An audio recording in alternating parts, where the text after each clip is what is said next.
Last night, Cincinnati dazzled early with superb defense. Scott Rowland, Brandon Phillips, and a fortunate Johnny Gomes.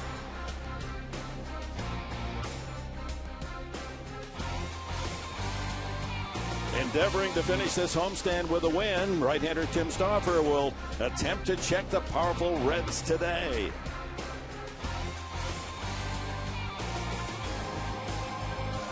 So on your toes, the baseball bullets are about to fly at Petco.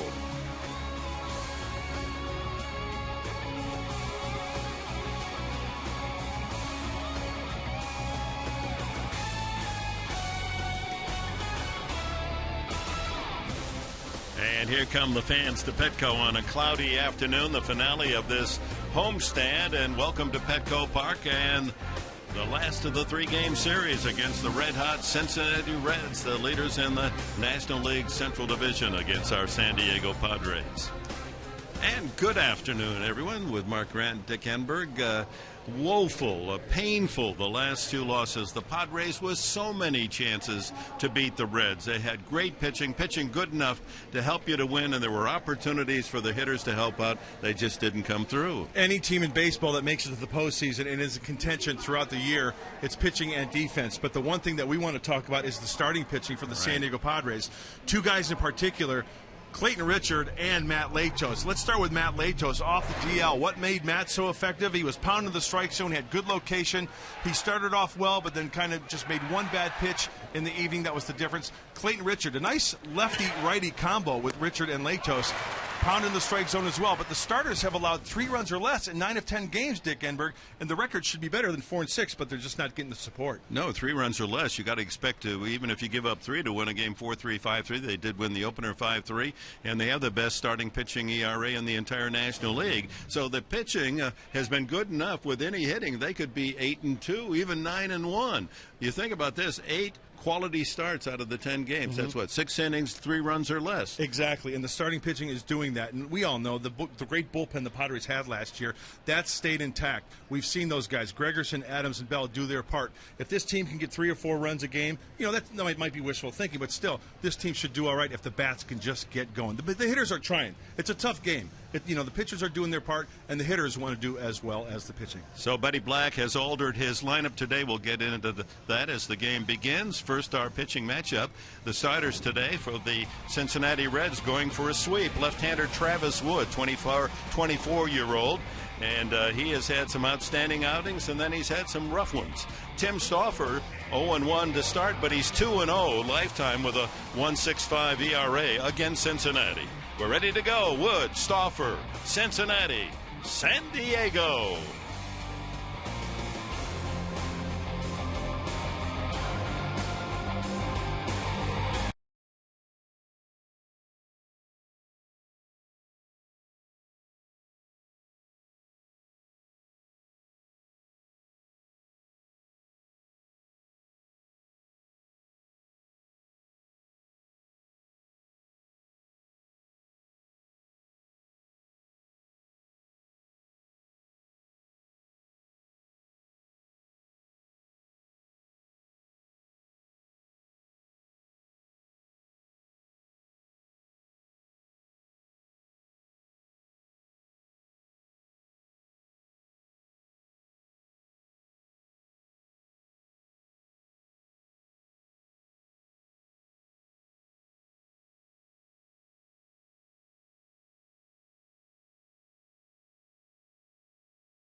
A shot into the city of San Diego from Coronado Island.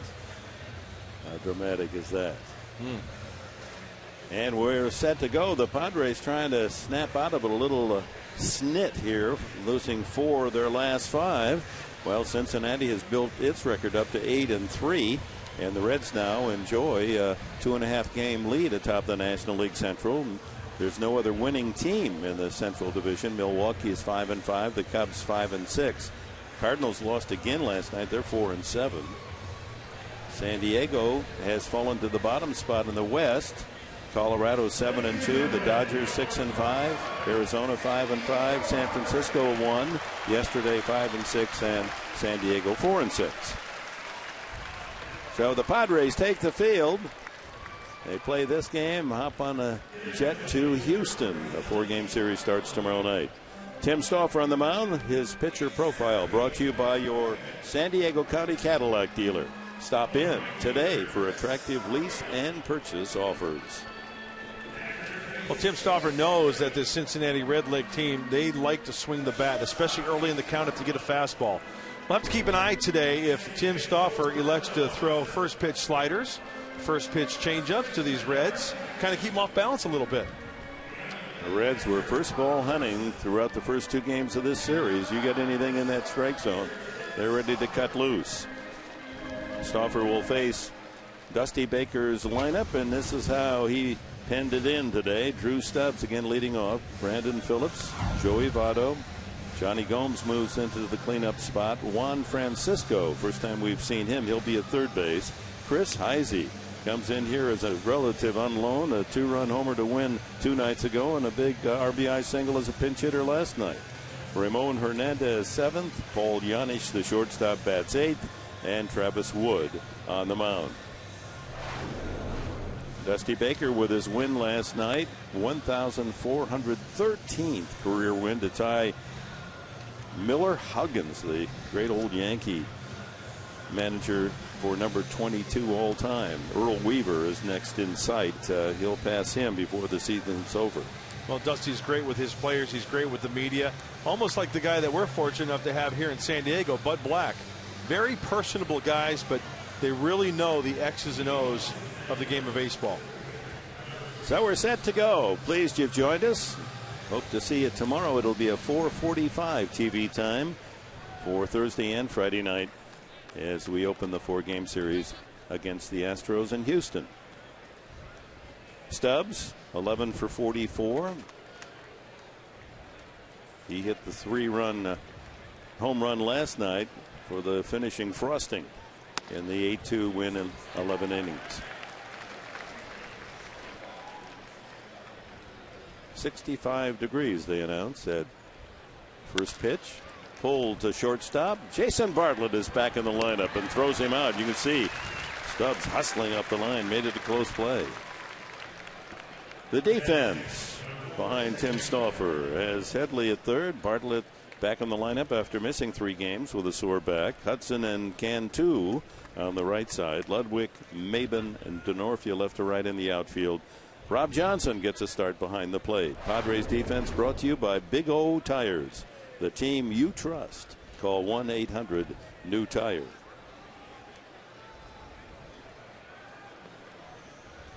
Phillips, 386 start. He and Votto both with 17 base hits.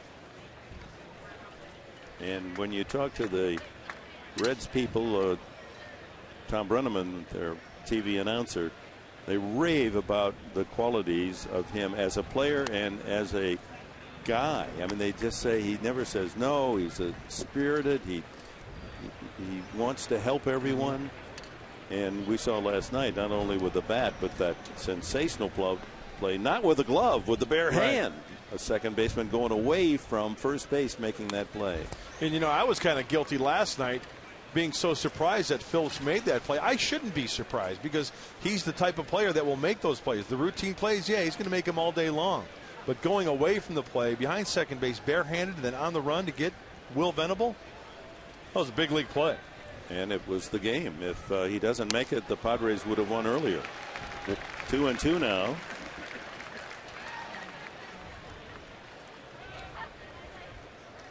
You know, just as I mentioned, as the game started, Tim Stauffer, the first pitch of this at bat to Phillips was a breaking ball.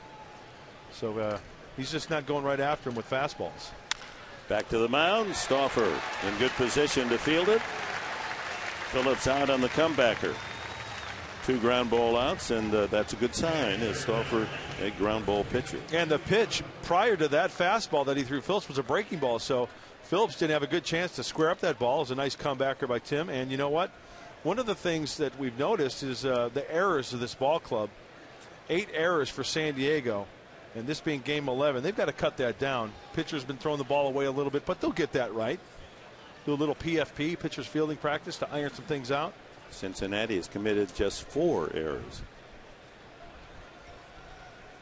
Padre pitchers have committed 4 errors. They'll get it right.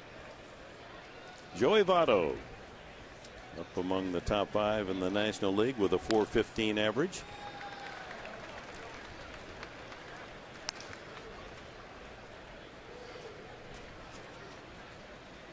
Not to overwork the point, but the Padres 3, 4, 5 hitters in the lineup, regardless of who they are, have a total of 15 hits. That's part of the 4-6 record start, while Votto and Phillips both have 17 hits. Each of those two have more than the 3 meaty positions, the power positions in Buddy Black's lineup. 2-2. Well, he had him 0-2. Now Votto evens the count at 2-2. Pretty good chance here for a breaking ball somewhere down in the zone. Have him pounded on the ground. That ball bounces in. They check with third base umpire Joe West. He said he did not go. Full count on Votto. This is a very impressive baseball team, the Cincinnati Redlegs. Foul back, not only the great hitting, and we knew that last year, winning the team triple crown, batting average, home run, RBIs, most runs, most hits, most total bases, slugging percentage, runners in scoring position. Dusty Baker's going to see a lot of runs on the board all season long. He'd lead the league in toothpicks. But the pitching is what has been surprising, at least in the first 2 games of this series. You know, they've got a couple of starters that are on the shelf, and Volquez, of course, he was their opening day pitcher, was very solid to win game 1. And then last night, Sam LeCure, no one knew about him, and he pitched 1 hit ball through 6 innings.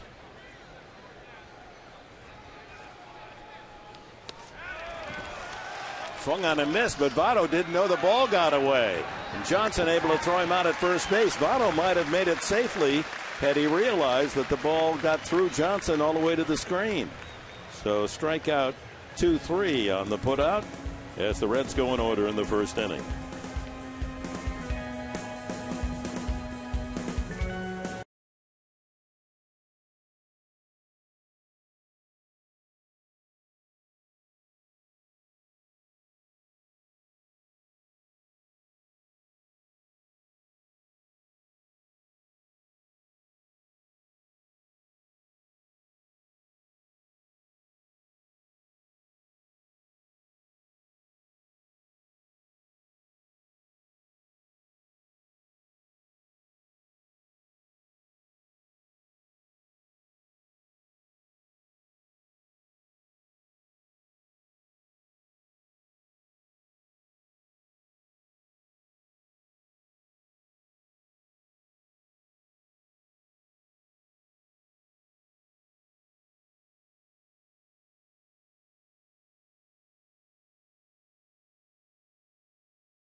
7 innings. That was last year. Allowed 6 hits and 3 runs facing the Padres. He is slight of build as pitchers go this day. He's under 6 feet tall, 175 pounds, 24 years of age, from Bryant, Arkansas. Last year, in one of his very first major league starts, he went into the 9th inning with a perfect game. So he's got good stuff. 1-1 to start this year. And look who's in the leadoff spot, Cameron Maben.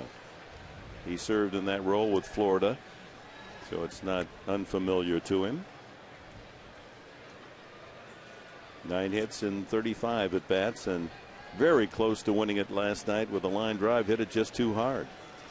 Carried all the way to the right fielder, who was able to cut into the Jay Bruce, into the alley in right center and make the play. It would have been a different story. Just a couple of hits dropped in last night. My goodness, just a rough night. And then the wheels came off late.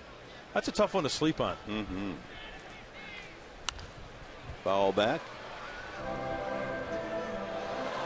First throw at the top tier.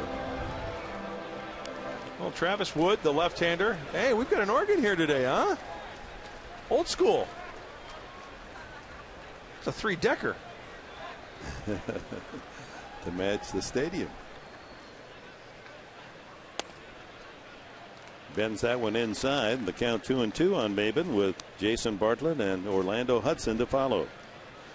Wood throws a fastball, cutter, change, curve, and a slider, but his pitches that he really likes, like any left-hander to righties, that cutter on the inside part of the plate. Just missed. Full count. Pretty good athlete as well. He can hit, he can run, he can field. You know, he's the 2nd fastest runner on this team. Second to Drew Stubbs. And Stubbs, they regard as extremely fast. Fastest in 20 years. Inside, and Maben starts it for the Padres with a leadoff walk. Well, let's go to that Padres starting lineup, brought to you by Evans Tire and Service Centers, home of the free alignment. Manager Black juggling things a bit to put Maben up on top of the lineup, and Bartlett back in after 3 days with a sore back. Orlando Hudson, the one hitter for the Padres in the lineup that's been not red hot, but at least by the other standards, I guess. 375 in an 8-game hitting streak, with Cantu, Ludwig, Headley, Denorfia, Johnson, and Stauffer. It's an all right-handed hitting lineup.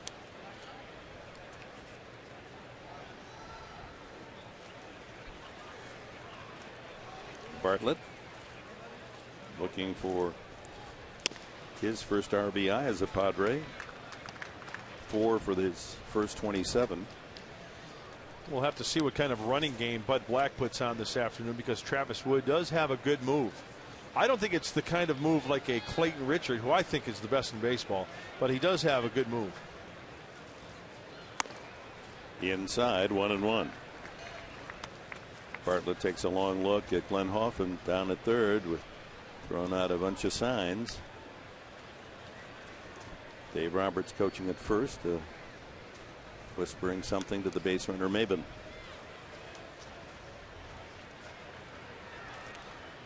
That's the old step off snap throw over to first base. Another thing I just noticed about Travis Wood, he will go from the first base side of the rubber, so he is actually closer to first base. Set. Back foot's got to come off, and then the throw over.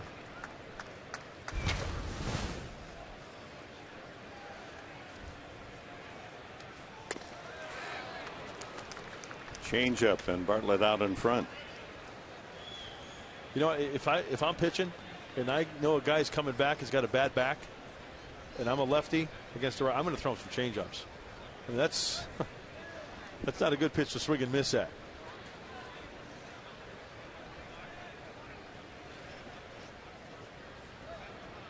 Long look at Maben, and the pitch is fouled back.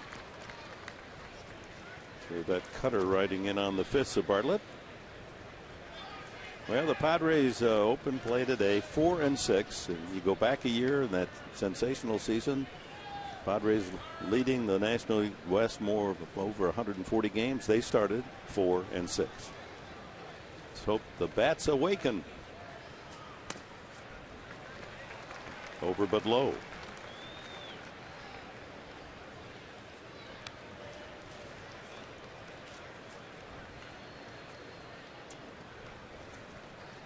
This is the only day game in the National League. Plenty of daylight action over in the American League side.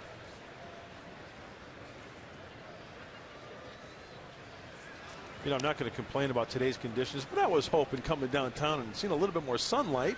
They've got the candles lit up here at Petco Park at 10 minutes to 4 in the afternoon.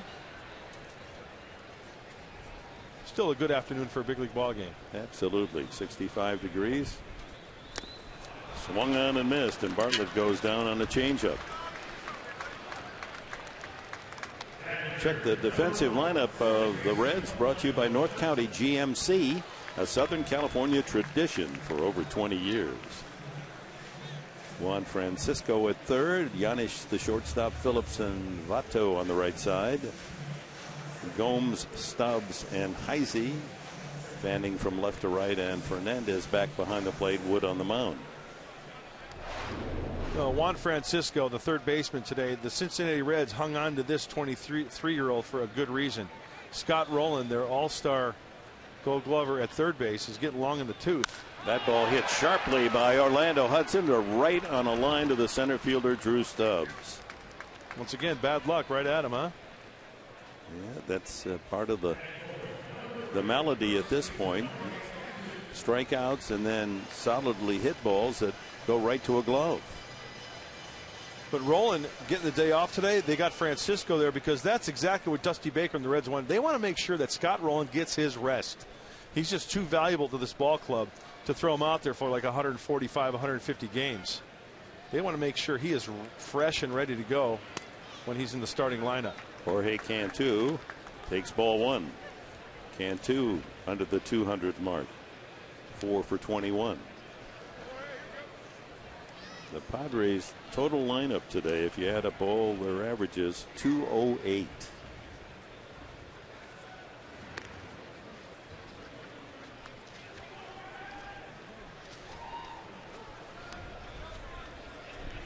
Well, I haven't seen the good move yet from Travis Wood. A couple of courtesy throws over to first base. Maybe he's saving it for later. Doesn't want to show his best stuff early. Foul back. Well, they had lost last night. Stung most of all because the Padres in the 8th, 9th, and 10th innings, had runners at third, no out, 1 out. That's where they've really failed. The Padres have just not been able to get that one hit with men in scoring position. First of all, they're hitting .213 as a team with runners in scoring position, but more importantly, with less than 2 outs, runners in scoring position, they're hitting .195. And you can even go back to that 8th inning. Remember the leadoff single and then the double. They scored to tie it up. They could have done. They could have tried to add on that because it was towards the top of the order. They got to Will Venable, but that's when Phillips made the good play. And then on a couple of hits that didn't find a glove, Maben hit the wall and left, and Hudson hit the fence and right.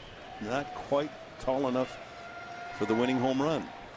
Maben goes, and Cantu hits it to shallow center. Stubbs puts it away. Padres are going in the first. Coming up, Gomes, Francisco, and Heisey for the Reds.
this summer. Padres 6-pack coolers when they play the Phillies on Saturday, April 23rd.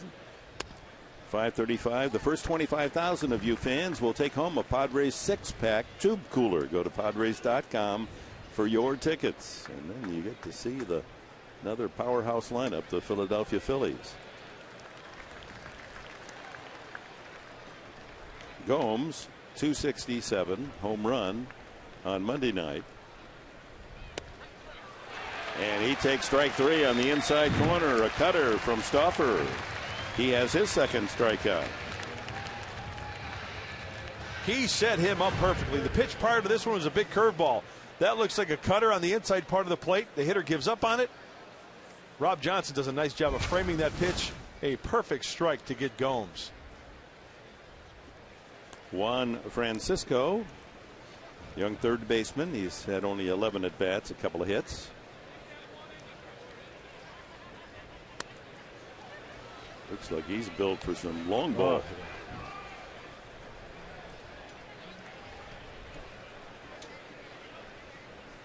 You can just tell, you're absolutely right, Dick, that when guys approach the box and the way they hold their hands and the way they kind of have that swagger, this guy likes to swing that bat with some authority. Slaps that one foul. He's been the Reds minor league hitter of the year the last, in 2008 and 2009. He is a big guy, only 23, 6'2" and 238 from the Dominican Republic. 3-1. Came up to Cincinnati late in both the 2009 and 2010 seasons. A handful of at bats, 76 to be exact. And hit 316 with a couple of home runs. Man, this franchise is loaded with talent.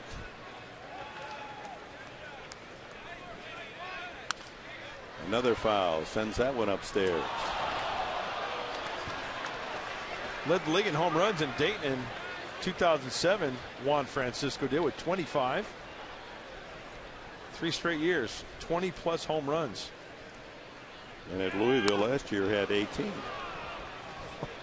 And that with his one at Cincinnati, 19 for the season. You know, I look through the media guide of the Cincinnati Reds and I see Billings, Montana, and that brings back rookie ball memories. 1981, the Billings Mustangs. I was a Great Falls Giant. We got a story about Billings. You still are. Ball 4, Francisco, the first base runner for the Reds today. In Billings, they had a promotion when the Mustangs were hitting. The Mustang Foamer. Foamer? A foamer. If a Mustang hit a home run, it was free beer for the next 10 minutes. So a guy would square up on one. It'd be a long fly ball. The people would be like ants getting out of their chairs, waiting to see when the ball goes over the wall, and then sprint. Getting a running start. Sprint down the tunnels to go to the concession stand and get their free beer. A foamer. I thought you said farmer. With an accent, huh? Oh, some of those minor league promotions. You could really do a beautiful feature on absolutely. those. I mean, yeah. Entertain the fans, giveaways. That's a strike. Chris Heisey, 2 for 5 in the series. A home run and 3 RBIs. The 2-run homer won it Monday night.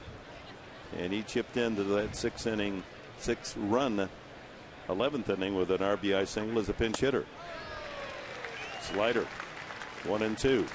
Well, Timmy's got that dialed in. Good breaking ball working for him. Looks like he's got the good location of the fastball as well. He likes to bring that two-seamer back on the outside part of the plate to the right-handed hitters. 1-2. Rolled to shortstop. Bartlett quickly to Hudson. Hudson rearing back as if he's going to go for the double play, but he saw that was no opportunity as Francisco had blocked his vision anyway, that big body. Tell you, Jason Bartlett has got the sweet Manny Trio flip. Remember Manny Trio? He'd feel the ground and he would just like from his knee kind of underhand flip. Watch Jason. I love that. A little bit of love. Second base. It's one of the first things as a young player trying to be a player, and you saw a team with someone on the infield that could do. They say, wow, how can you do that? Because everyone else was bracing and throwing, and you get these whip-like flips, and it's fun to watch. It's ballet. Ramon Hernandez hitting .217. 5 for 23. Part of that 1-2 catcher's punch. Ryan Hannigan, he had what proved to be the winning hit last night, the double into the left field corner in the 11th inning. Pretty close. Looks like he had him leaning. A perfect throw. It may have gotten him.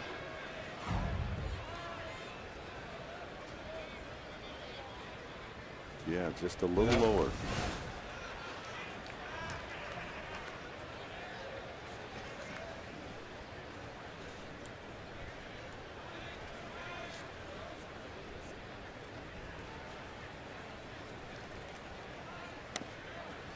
That's a strike.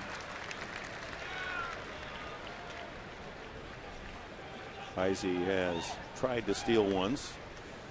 Successful. Hey, son, a little blue up there. Son trying to break through for you, Mark. That went out of play. That'd be nice. Fan with a glove, a left-hander, able to pocket that one.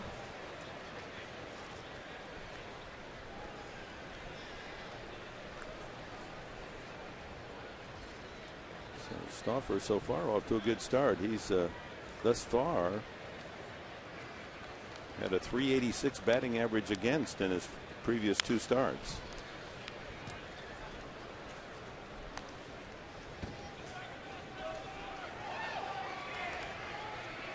And the outs that Timmy has recorded, 2 strikeouts, they've been on the ground. So what's that tell you? The slider is biting down in the zone. The 2-seamer, guys are topping it. He's getting ground balls, and that's a great sign. Outside, 1-2. He's done some of his best work against Cincinnati. 4 previous starts, 2-0, and a 1.65 ERA. Heisey goes. Ground ball up the middle. They'll have to go to first base, and Bartlett flips it over there for the out. He knew Hernandez wasn't going to be sprinting like a 100-meter dash man down the line. Makes the play.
The Diamond View Towers Skycam shot brought to you by Hughes Marino, because where you do business matters. One of my favorite beaches in all of San Diego, Coronado Beach. Love to take the kids out there. A lot of room to roam. Beautiful view, of course, of the Hotel Del. There was a recent survey, national survey, and that Coronado Beach ranked number 11 in the nation in beaches. Really? Quality and beauty. That's a terrific little island, isn't love it? it. Yep. And of course, the Hotel Del is just the Grand Dame. Jane Mitchell owns Coronado. She owns the island. Well, that's good. It's her island. I thought Todd Hansen owned it. That ball ripped to left field, but right there is going. No, ball falls in front of him. So Ludwig must have hit that off the end of the bat, because when it left the bat, it looked like it was going to be a bullet as he hit last night. Instead, it died, and Gomes, I thought, had a chance for that one. I thought so too. I think Gomes may have been fooled by the swing a little bit. You could see by that shot, it's off the end of the bat. Therefore, deadens it a little bit, and Gomes, he does immediately stage right, and then he kind of curls in a little bit, allowing that ball to drop in for a base hit. Ludwig will take it. He's been hitting in really tough luck. That breaks a 1 for 25 string. The one being the home run on Sunday. Chase Headley, his average down to 212. Hitting right-handed today, where he is 1 for 7.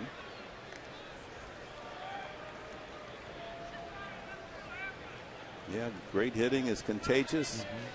And when hitting slumps, that too, unfortunately, infectious. Ball 1. You know, it's like anything else. You start struggling a little bit, and you go through your peaks and valleys, and you just keep going. You just keep grinding. I mean, Randy Reddy said guys, show up to the cage early before the even batting practice. They get their cuts in. You're not just going to sit back and sulk about it. No, and it's not lack of effort. You can see each man wants to do it, and perhaps everyone in the lineup trying too hard. Just relax and get up there, see it, hit it. Even the best ones press. I mean, we all know that. That's just human nature. 2-1 now to Headley. Fly ball left center field. Over his Stubbs. Calls off Gomes, and 1 away. Stubbs been busy. He has 3 of the 4 outs. Brings up Chris Denorfia, starting today against the left-hander Travis Wood. Chris has 2 hits in 15 tries.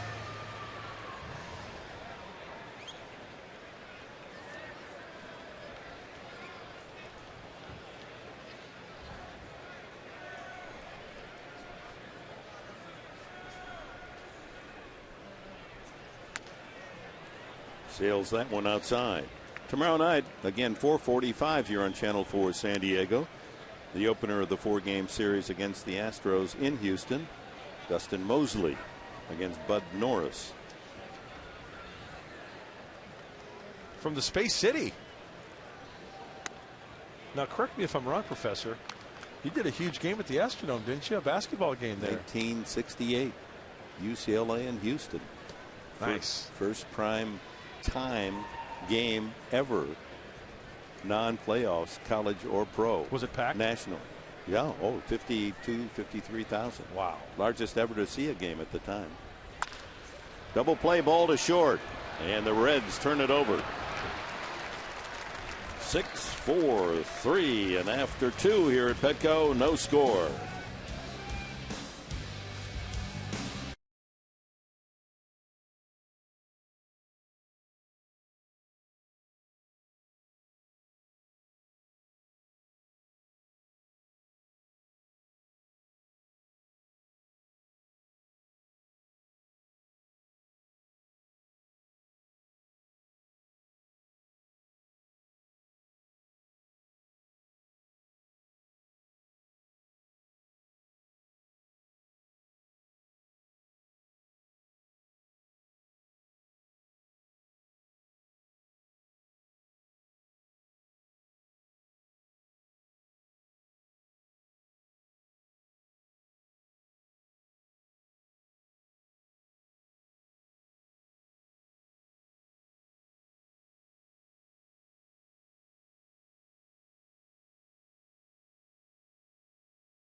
Organ music provided by the magical fingers of Bobby Cressy. All you need now is a little wine and a little entertainment, food tasting, huh? And that's what's going to happen on Friday, April 26th. Nice. 22nd, 7:05. Of course, every Friday night there's going to be something special happening here at Petco.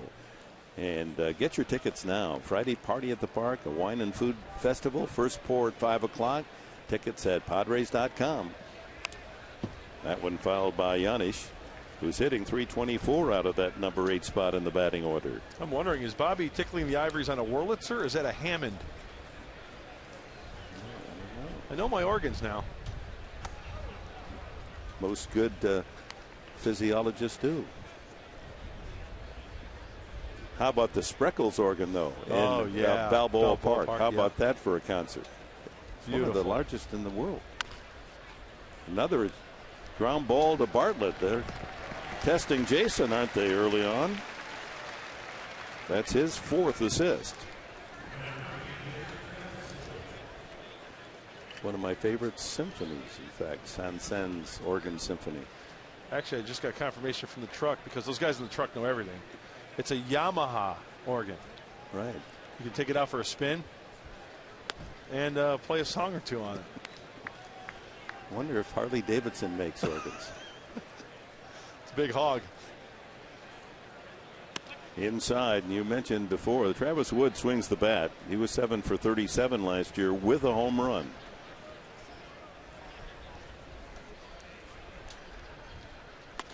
Look at that cut. That's good hack, huh? 1-2. 1 out, no one on here in the 3rd. Tim Stauffer has allowed only 1 base runner, a walk to Francisco. Just outside. And he showed the opposing pitcher a little respect with that pitch, cutting one off the corner. 2-2 with Drew Stubbs, the leadoff man, on deck. A slider that Wood leaned out to eyeball for ball 3.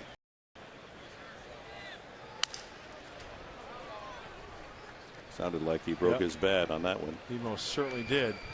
He spun on a fastball as well. Yeah, he must have been a pretty good high school hitter. You can't tell me also that these pitchers for the Cincinnati Reds love when they get a start at home to hit in that ballpark. I mean, the ball, you square up on a baseball there, it's going to go. Got him swinging. Tim Stauffer has gone through the lineup without allowing a hit and has struck out 3. Drew Stubbs grounded to short, his first at bat.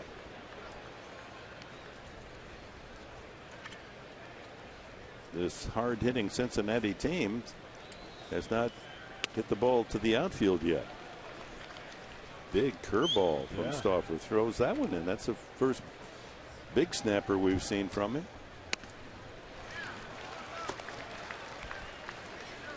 Strike 2 on the former University of Texas star Stubbs. 3-time All-America.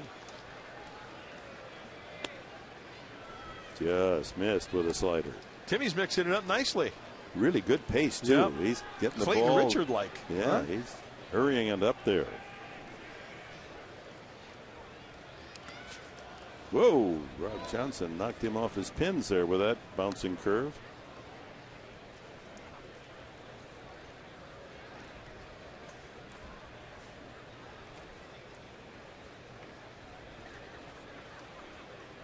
Two-2 pitch.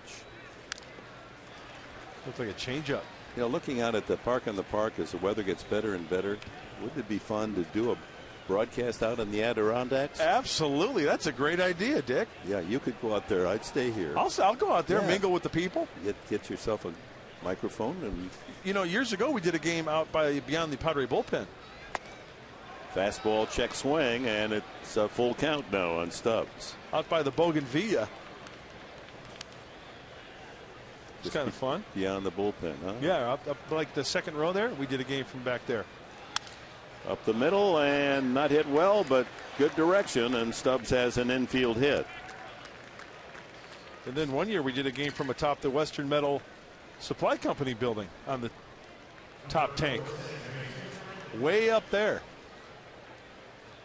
That was a different look. Well, that's the beauty of the game.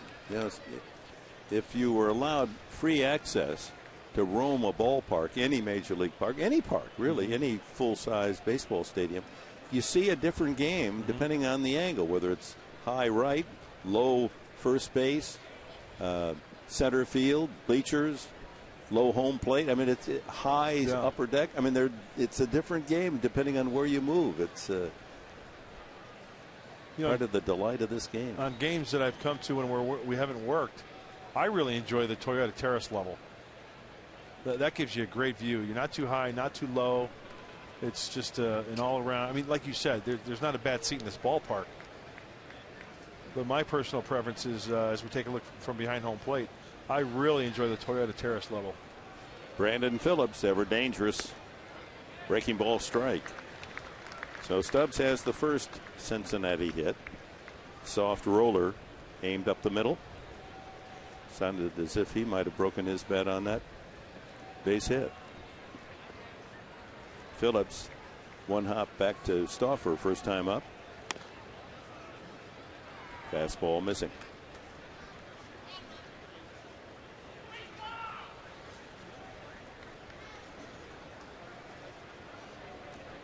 Phillips has already scored 13 runs, 11 games. Watch out. Ooh. Boy, that area just beyond the dugout of the Padres under attack. It's a hazardous duty to be a cameraman down there. To get some helmets on those fellas.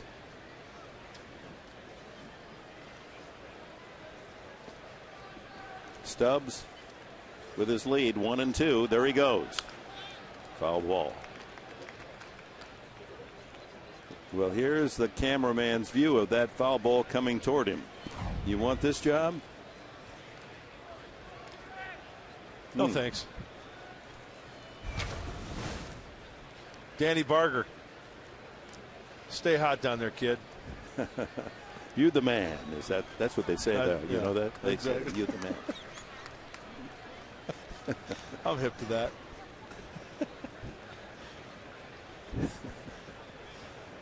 But you got to almost be in the gallery in golf to yell that. I mean, out loud. They say, you the man. Yeah. Or get in the hole. You don't hear that too often, do you? Not too often. We have a moment here working with Johnny Miller 5 years as an anchor position at NBC doing golf. A lot of people, I didn't say much. Miller, he was the expert, but I did do 5 years of major golf.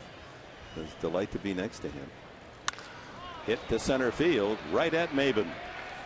And we'll continue the Johnny Miller story as Stauffer's gone through 3 innings of one-hit pitching. That starting pitching continues to be outstanding.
Brought to you by the 9 Honda dealers of San Diego County. Stop by and check out the latest offers on the full lineup of Hondas. And don't miss the launch of the all-new 10th Generation Civic.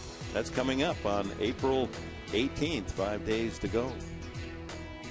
With Mark Grant, Dick Enberg, our director Tom Sutersky, and producer Ed Barnes. Welcome back to Petco. Bottom of the third, Rob Johnson leads it off for the Padres. His 6th at bat. He's 1 for 5. Nick Hundley given a rest today, but of course available for pinch hitting, as is Brad Hopp. So Miller came up with just a wonderful expression. Matt Kuchar was playing in the U.S. Amateur and eventually won it, and has become, you know, a terrific touring pro as well. And had this fabulous round as a young amateur, and you know, tipping the cap, you know, nodding recognition to the, you know, when he made a terrific shot, a putt, whatever. And Miller said, "There's a lot of thank yous in his game." Interesting. In other words, thank you, thank you, thank you, right, thank you. Right. It was just, it captured just exactly what we were saying as he nodded. Acknowledged another thank you. 2-2 to Johnson, and that one breaks around the plate. Full count.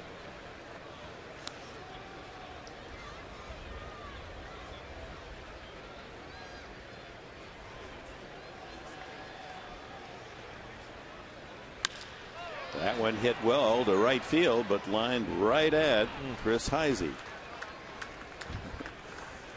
Another atom ball. Another Miller that we're doing a tour event, and you know, as I always do, I like to know, you know, what's this day in history. You find some little nuggets there.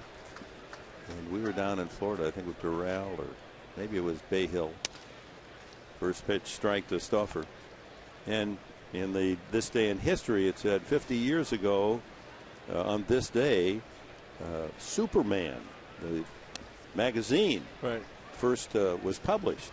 And I thought, well, you know, here's a Sunday final, and maybe someone will have a super effort, and you know, I could kind of work Superman into that.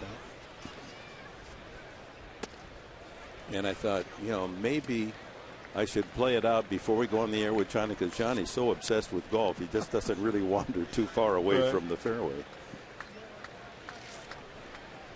2-1 to Stauffer. 3-1. So I said before we went on there, now Johnny, if I might allude to this day in history, and I just want to make sure, do you know who the Man of Steel is? Strike 3-2. He said, thought a while, he said, well, sure, Arnold Palmer. So good thing I asked. That wouldn't have gone over too well, huh? Yeah. Strike 3 call. Stauffer, borderline pitch, and hoped he'd get the call. That was a good pitch from Travis Wood. His second strikeout. Well, you know me, I'm a fan of the low strike. And let's take a look to the side. That's, you know, that's a strike. That's a strike.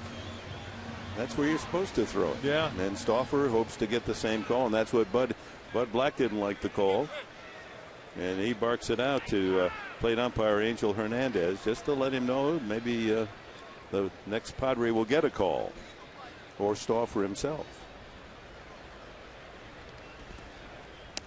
You've heard that call from the dugout before. That's okay, Tim. He'll probably give you those when you're out there. Exactly. And that, you know, like you said, you know, that's why Stauffer, or like Rob Johnson, if he's up at the plate, Rob wants to try to help his pitcher out as much as he can, so he won't gripe at you know, if there's a pitch that's called low. Maben, changeup. Walked his first time. Padres have Maben's walk and Ludwig's single, and that's it. A walk and a single has been the total for Cincinnati as well.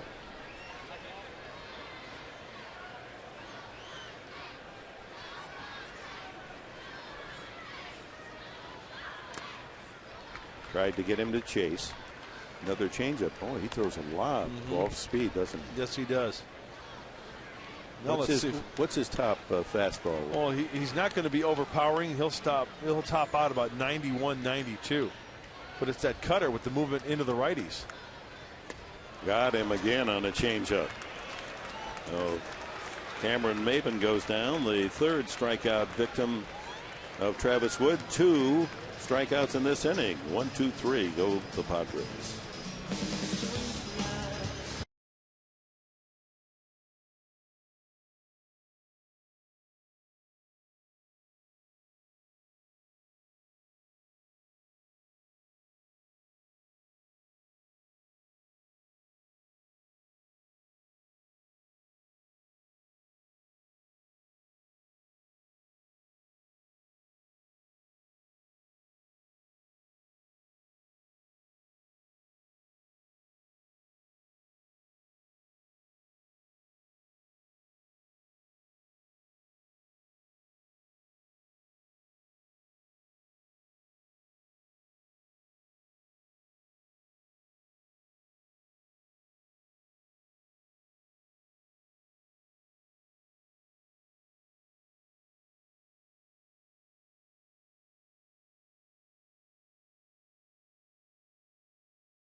When the Padres return home on Friday night, the 21st, it'll be the Phils for 4 and Atlanta for 3. And on Sunday, April 24th, that baseball glove, giving away a fine baseball glove to you kids. The first 8,000 of you 14 and younger. So have your folks get your tickets. Sunday, April 24th. It's a 105 game with the Phils. High fly ball toward the line and left. Ludwig over and watches it fall out of play. Visit Padres.com. The fielding glove is presented by Topps Baseball Cards. There will also be on the Easter Sunday an egg hunt, breakfast at the park. Kids, you'll after the game, not with your new glove, you'll be able to run the bases here as well. So we'll look forward to seeing you young folks out here on a week from Sunday. We just had a cuteness sighting here at Petco Park. A little Padre fan. He's reading the blueprint.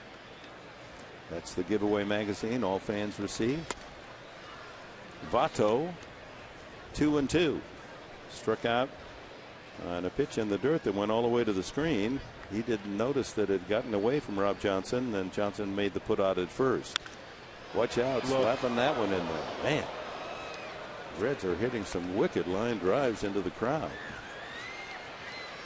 You know, Tim Stauffer, the pitch count's getting up there, 63 pitches for Tim, but I think that's because, one, this Cincinnati Red-led team, they like to swing the bats, and they're giving up, you know, hitting a lot of foul balls. Tim's only struck out 3.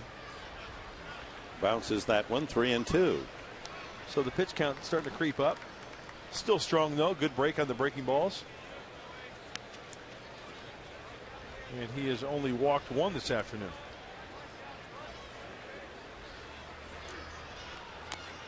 Just did get a piece of that on a protective swing. Votto, the pride and joy of the nation of Canada. Born in Toronto. Just reaches out. That's good hitting. Just slaps a single to left field. 415 hitter will do that, you know. 1 out, or leadoff single for Votto, and brings up Johnny Gomes. We've seen Joey Votto come out of his shoes and leave the yard and hit it 450 feet. But what tells me he's a good hitter, like you mentioned, Dick, look at the way he protects there and just kind of flips that bat out there. He wasn't using his whole body. He hit the ball where it was pitched and hit it with some authority on the line to left field. That's good hitting, as you mentioned. It really is. I mean, Gomes takes ball one. A good hitter to me is not just one swing all the time. It's a guy who makes adjustments on the count. 0-2, 3-1, 2-2. You know, what kind of pitches does he get and what kind of hacks he takes? And with Votto, the count that he had there and the pitch that was given to him, that's the only swing that he could have taken and had some success with it. If he tries to come out of his shoes on that one, he probably tops it or fouls it back or fouls it down the third baseline. 2-1 now to Gomes. Well, that's why with that kind of talent, he's going to be up among the batting leaders every year. Gomes a 4-game streak, 3 home runs to lead Cincinnati. Stoffer all around the plate, but falls behind 3-1. Oh, dangerous count here. Johnny Gomes tightening up those batting gloves, loosening those shoulders. He knows that if he gets a fastball anywhere in the zone, he is going to go to hacking. You don't dare throw that fastball inside. That's the ball he hit for the home run Monday night. What Tim will do is throw that little slider or cutter on the inside part of the plate off the plate. Remember, that's how he struck out Gomes the first time up. Oh, that was just a good old-fashioned two-seamer, inner half.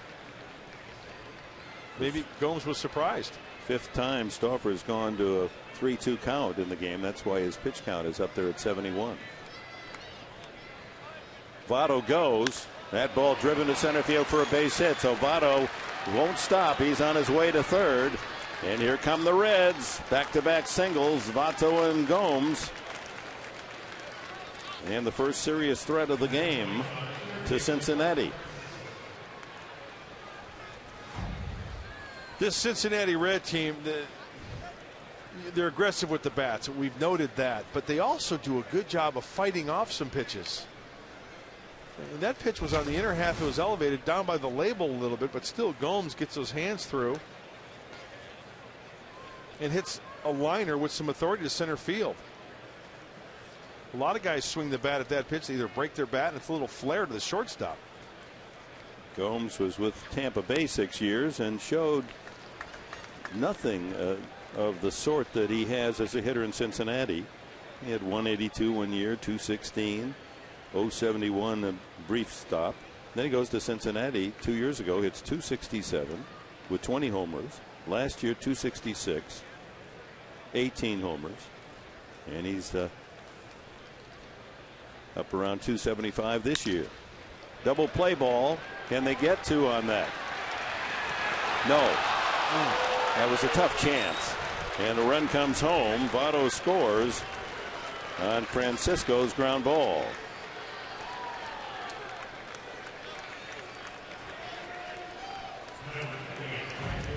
Orlando Hudson at second base. The very key here, one hop. Watch him back up on the hop there. The flip throw. And then Jason Bartlett just doesn't have the arm. I mean, I shouldn't say that. I'm not saying he doesn't have the arm. The arm to get to Speedy Francisco is what I'm trying to say. Because Francisco can get down the line well. There was a little hesitation by Hudson. No hesitation by the runner as Dusty Baker had Francisco going. But here's the difference in these two teams in this series. First chance for Cincinnati, first and third. They don't wait. First batter gets the run home. Last night, even a ground ball, a fly ball, the Padres had a chance 3 times to win the game. My point on that was Jason Bartlett's got a fine arm, but he didn't have the arm to catch up. That ball cracked to left center field. Ludwig is back, and it's up against the wall. No, it'll bounce into the stands. That's a break for the Padres. Ground rule double. Here's Heisey back in the thick of things again. That would have scored Francisco. But the ground rule double, skipping into that lower tier, holds Francisco at third. Heisey another extra base hit. Here's a guy that wasn't getting any playing time. Yep. Well, an elevated pitch, belt high, that spells trouble. And hits the warning track. Ground rule double. But if I could just button up that thought. With the way the ground ball was hit, Orlando Hudson having to back up and the backflip, you know, I don't think there's any shortstop that had enough time to make a strong enough throw to get a speedy guy like Francisco. Even the strongest arm. Exactly. Ramon Hernandez grounded to short his first time up. And the infield's back. Another ground ball will make it 2-0. Anything up the middle past the pitcher.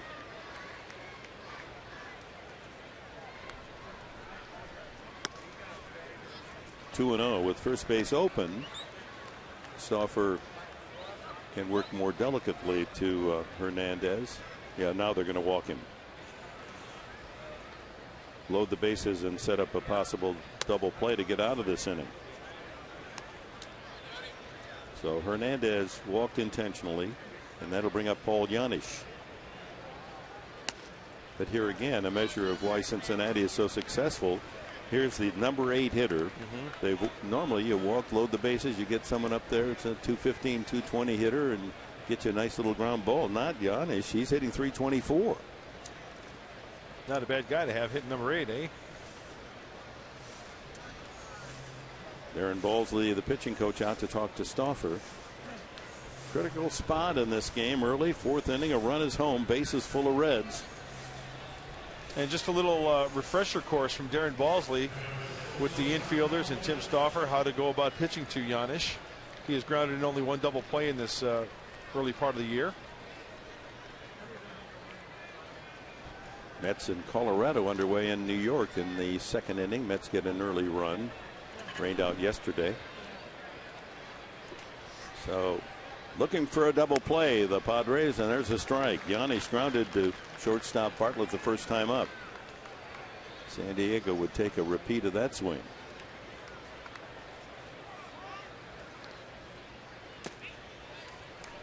Francisco at third, Heisey second, Hernandez at first. Pitcher Travis Wood on deck. Pitch count getting up there. 82 already. Yeah. High. Janisch played his college ball where we're headed, Houston, at the Rice University. An Owl. 2-1, the action pitch. Fouled away.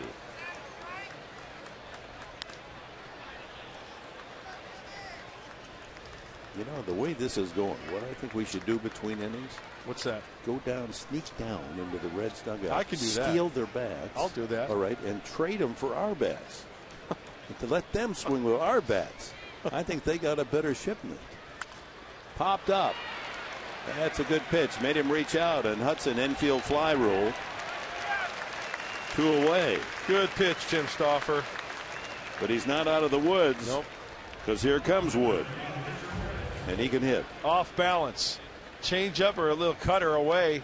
Maybe a slider. Something off speed. And Janisch one-hands that one. Ernesto Frieri, he was getting loose last night in the 11th inning.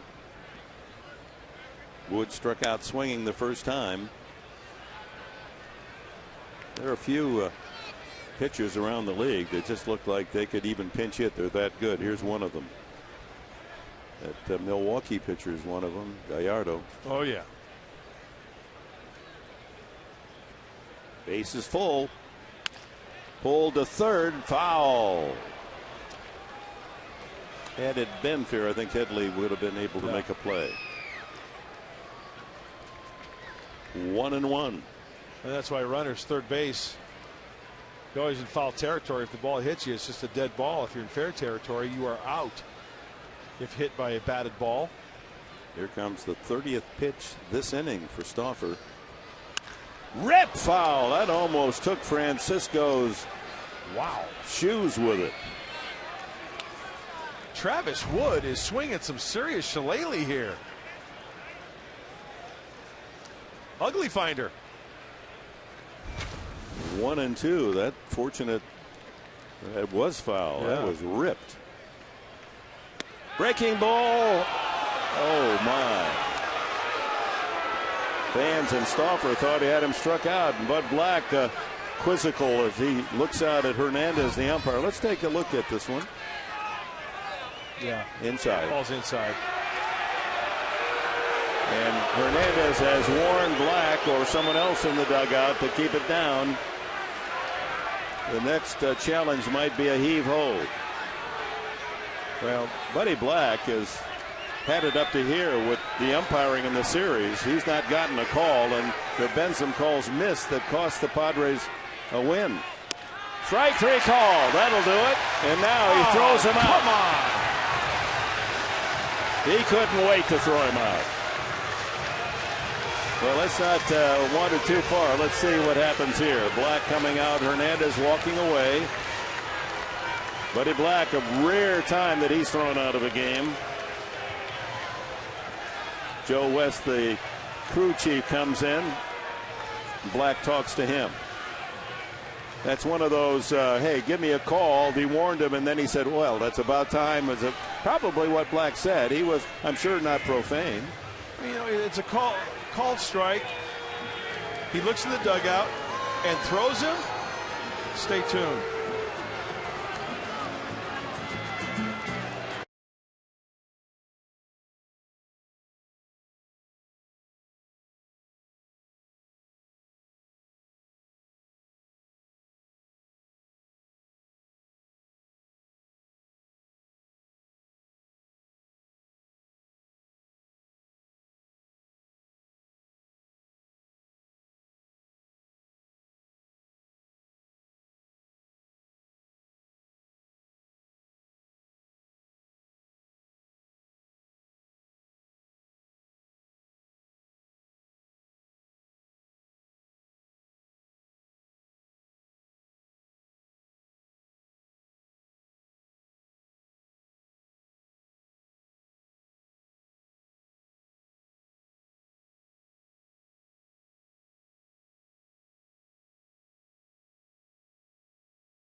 Has been ejected by plate umpire Angel Hernandez. This is Joe West, the crew chief, as Black tries to defend himself. What I said didn't say, but actually it worked. He doesn't want to be tossed, but he did get the call. 3-2 on Travis Wood, strike 3.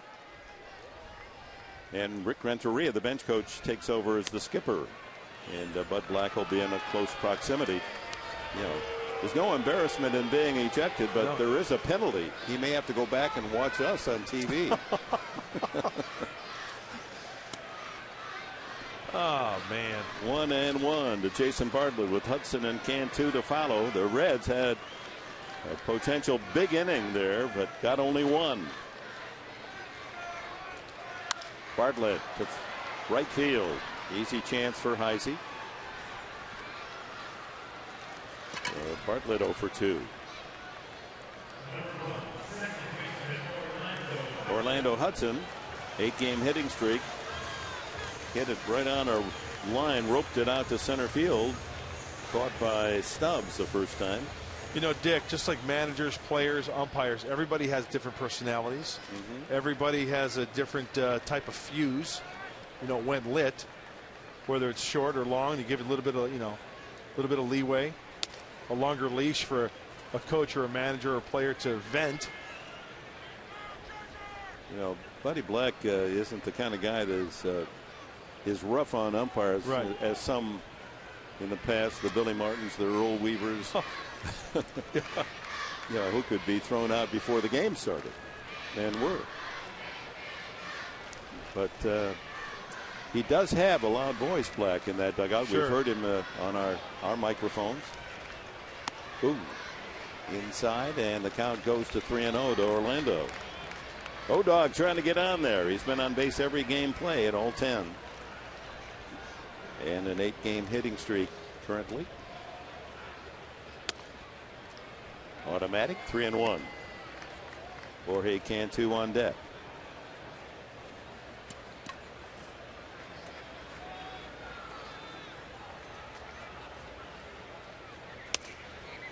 Ball 4. Hudson waited there as if he thought that was a strike. Second walk by Travis Wood.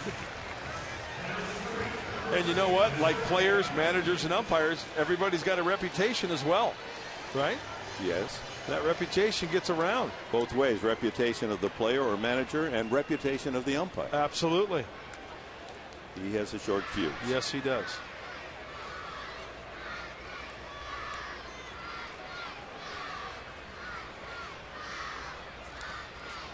And the dirt ball 1. Now we're down. Hudson, the number 3 hitter, or Cantu 4 and Ludwig 5, and that's been the downfall. Lack of production from those 3 spots in the batting order, and those are supposed to be the men who do the most damage. Cantu flying to center his first time.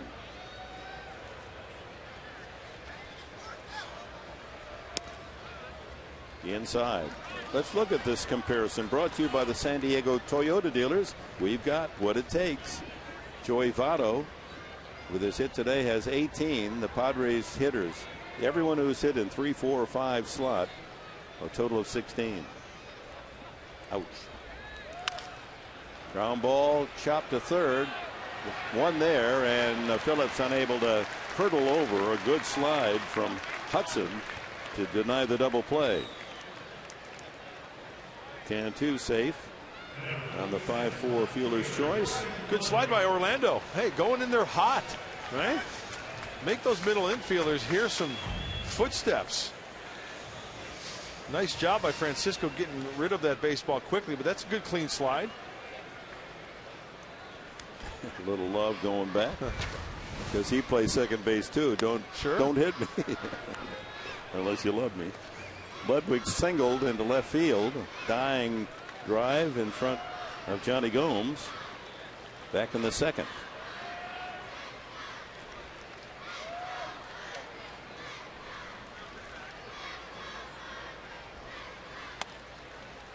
Padres waiting for this big guy to detonate one as he did on Sunday. Yeah, they need a long one right here.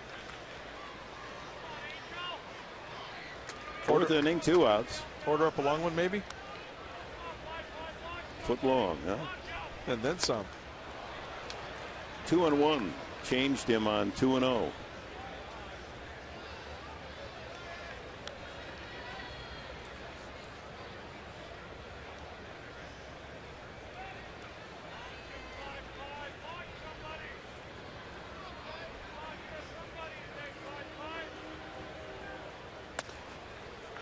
Three and one. Chase Headley would be next.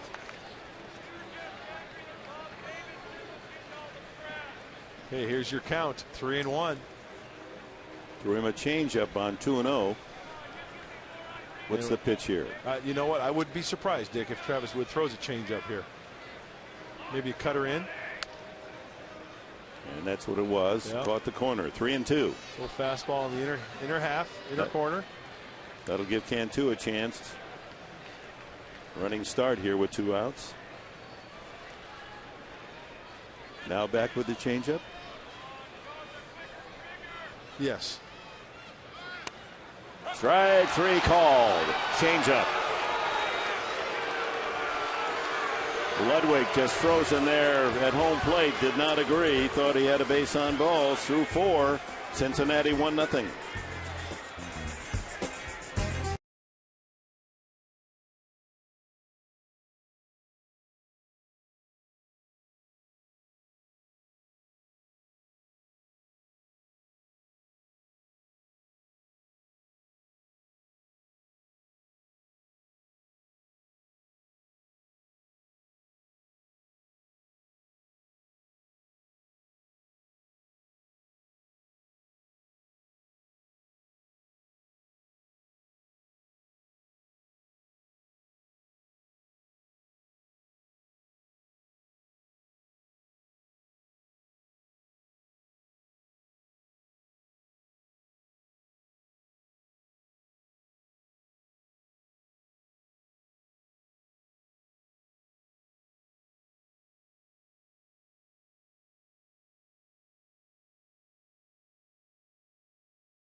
Mid-game recap, as always, brought to you by Murray Lamper Construction. Architectural design and quality remodeling under one roof. Visit MurrayLamper.com or call 619-285-9222 to see what they can do for you. Go to the top of the fifth, and Cincinnati leads 1-0. Only one hit for San Diego. Cincinnati is out to hit them 4-1. Stauffer's pitch count is getting up there. That is the 93rd pitch. It's a hanging curveball, and it's laced to left field for a base hit. So leadoff runner here in the fifth is aboard. Stubbs, second hit on the afternoon. Single to center in the third, and now to left here in the fifth. And here's Brandon Phillips, 0 for 2 on the afternoon. A little bit of movement in that Padre bullpen, as the pitch count gets up to 93 now for Tim Stauffer.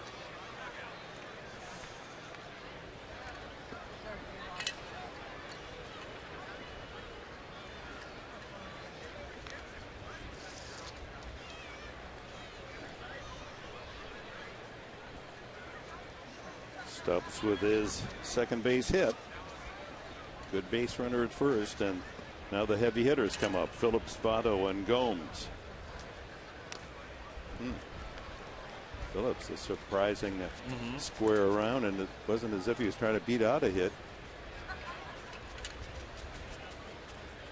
But Dusty Baker playing a little National League West ball. Sure. You know, play for one run here, pitching outstanding for the Padres, including the bullpen. That's exception last night. Rare. Squares again. Well, some guys might just do that on their own. When we know the type of player Brandon Phillips is, team type guy, trying to add on here the 1-0 lead. Yeah, Buddy Black would like Stauffer to be able to finish this fifth inning should the Padres get something going in the bottom half of the inning. There goes the runner. High drive, deep left field. Ludwig into the corner, down the line, and it is foul. Finish the thought. Buddy Black threw. Rick Renteria would like Stauffer to finish the inning should the Padres get something together at the bottom of the fifth, giving him a chance to win the game. 1-2 on Phillips. Rick having some fun going through that series of signs. Outside with a slider. Hey, Rick managed up to 15 freeway up in Lake Elsinore for a few years. He can run a club. Jamie Coles getting ready in the bullpen for the Padres. Good lead by Stubbs.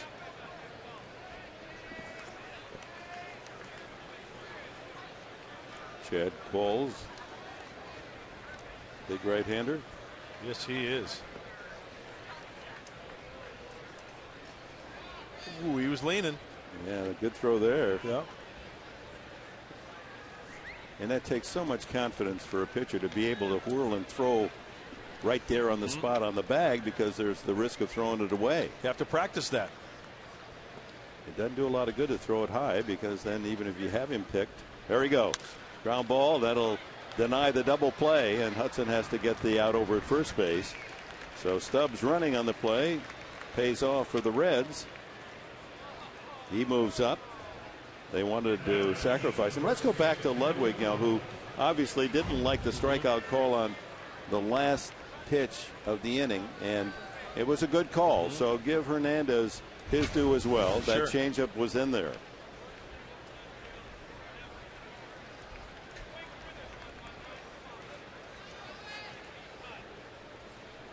Votto singled and scored the one run, and he hits this one high and deep. That's to the long part of the yard. Back goes Maben, and a home run for Votto, or not? No, I guess it did bounce off the wall. That one just missed clearing the fence out at the bullpen. Was that a Geico? It was off the wall. Kind of tough to see as that ball blends in with the white Geico sign there, and with the white uniform of Cameron Maben. as this ball caroms off the wall. Oh, that's elevated and about halfway up. Hit the white G in Geico. Boy, just a nice, easy swing. The other base hit that led off the 4th inning, he scored. Remember how he held back and reached out and just punched to left field, and this one the full swing and shows his all field power. And that'll be all for Tim Stauffer as he leaves the game, having given a run up here in the 5th inning as Votto chased home Stubbs, and the Reds a 2-0 lead. So Chad Qualls.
Nothing here in the top of the 5th inning. Veteran Qualls loosens up, and this pitcher profile brought to you by Lolitas at the Park, where you can enjoy quality, fresh Mexican food and a wonderful evening happy hour 7 days a week at Lolitas at the Park. There are Qualls' numbers as a Padre. His 6th game, allowed about a hit per inning, but no runs. Good sinker baller, and he inherits a 1-out man at second situation. Votto with the RBI double, his 7th run batted in. Just missed his 3rd home run. And Gomes struck out, single to center. Yeah, it seems like this guy's been up every inning as well, doesn't it? My goodness.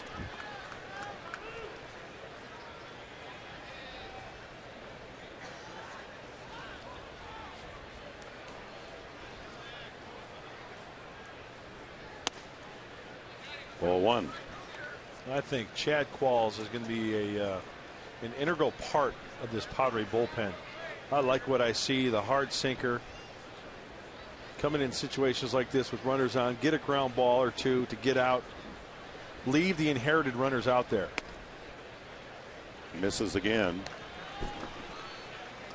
2-0.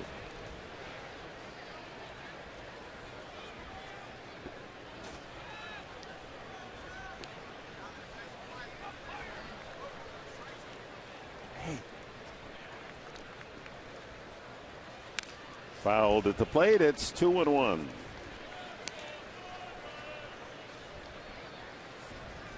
Just had a Hall of Famer sighting in their booth, huh? Little Joe. Number 8, Joe Morgan. Big Red Machine, second baseman. Popped in to say hi. He's now one of the executives in the front office with Cincinnati, much like Trevor Hoffman with the Padres. Over but low, a slider. 3-1 now. Johnny Gomes with Juan Francisco on deck.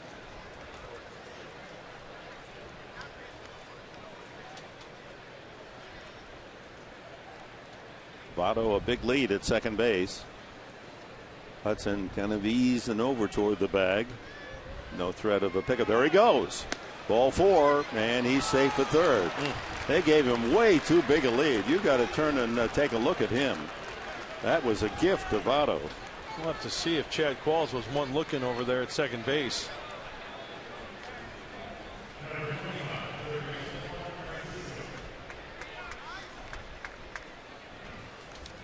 So first and third with only one out. Yeah, Chad came set. He had a running start, Votto. Yeah, looked at the runner into a set, and then as soon as he turned, it looked like Votto took off.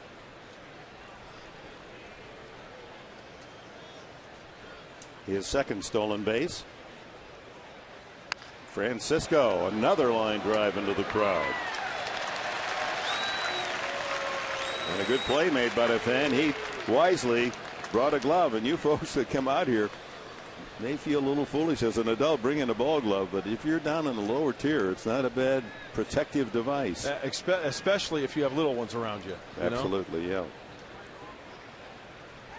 And Votto had started to take a running lead. First and third, and Francisco up there walked and was credited with an RBI on a ground ball in the last inning that got the first Reds run home. 1-1.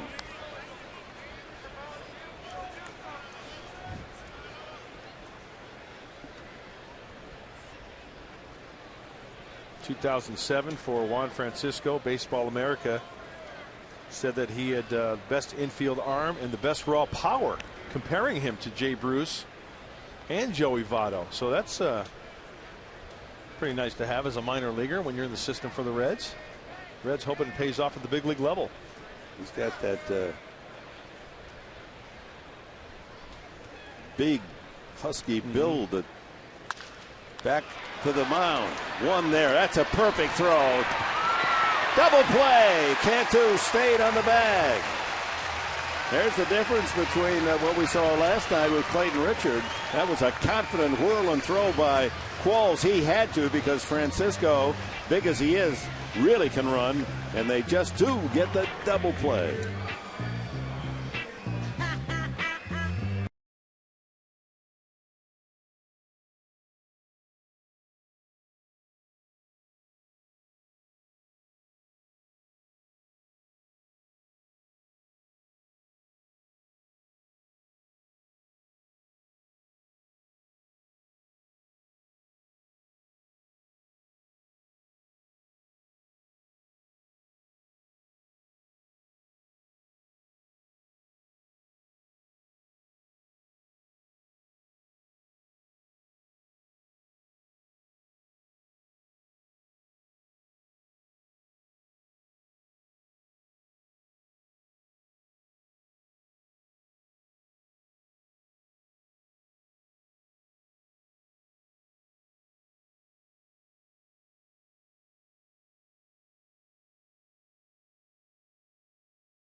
Has hit this inning. You could earn huge cash.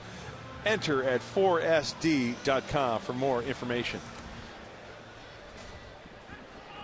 Chase Headley, Chris Denorfia, and Rob Johnson for the Padres in the last of the fifth, trailing Cincinnati 2-0. The Reds trying to sweep it out here, a three-game series. Headley fly to center, left center his first time up.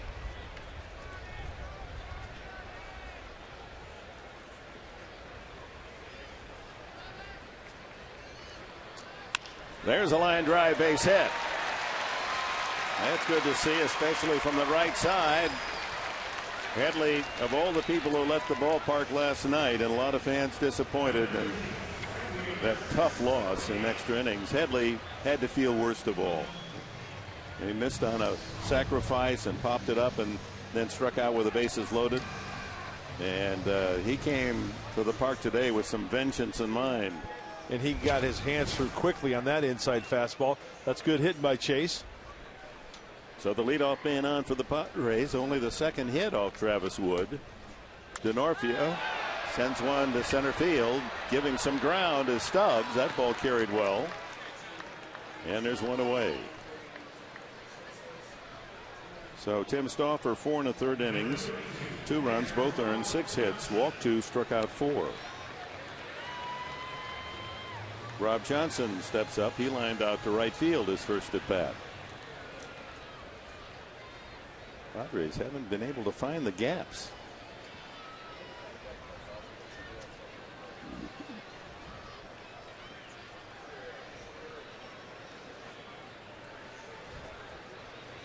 Mets got another run, lead Colorado 2-0 in the third in New York.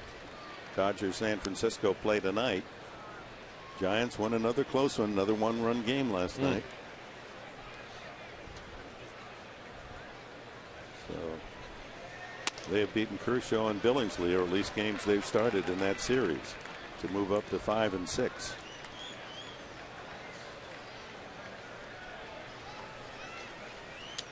Two 2-0 to Rob Johnson. Wood has thrown a lot of changes on 2-0.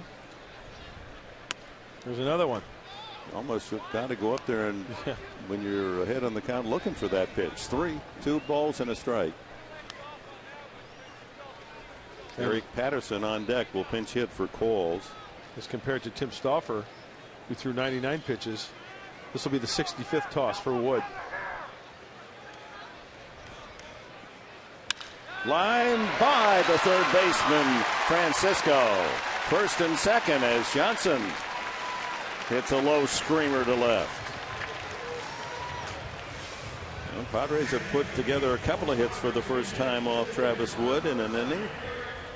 And Eric Patterson will bat. It's a nice aggressive swing by the Padre catcher. Down and in, just throwing that head. Nicely done. Patterson pinch hit last night, and it was his ground ball with Hundley at third that tied it up.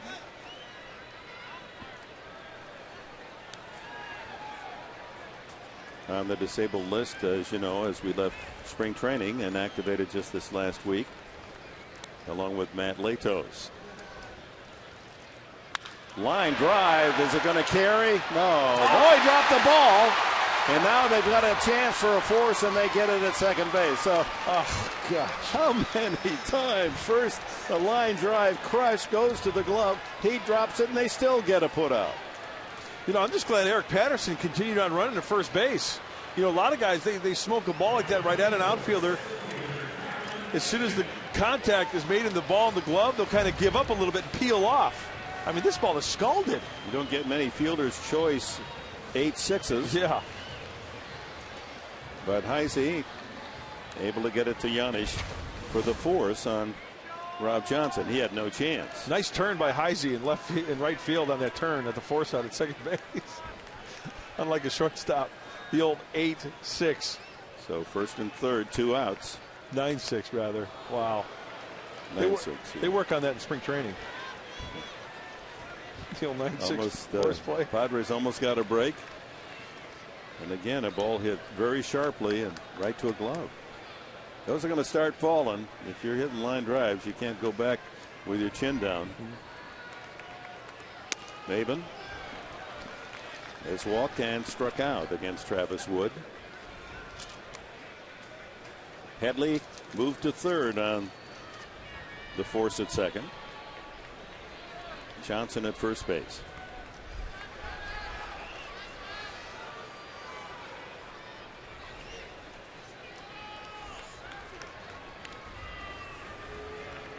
Patterson, good speed. So Travis Wood keeping a close watch.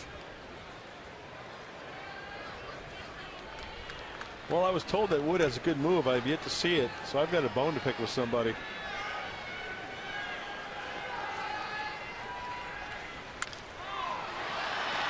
High fly ball, shallow and right. This could be trouble, and another great play by Heisey. He has been outstanding. Remember, he was playing center field on Monday night, and in the first inning made a great catch.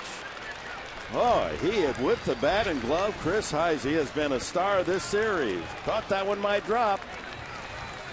No luck.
Nothing Cincinnati, and doing more on defense is brought to you by the Home Depot. More saving, more doing. That's the power of the Home Depot.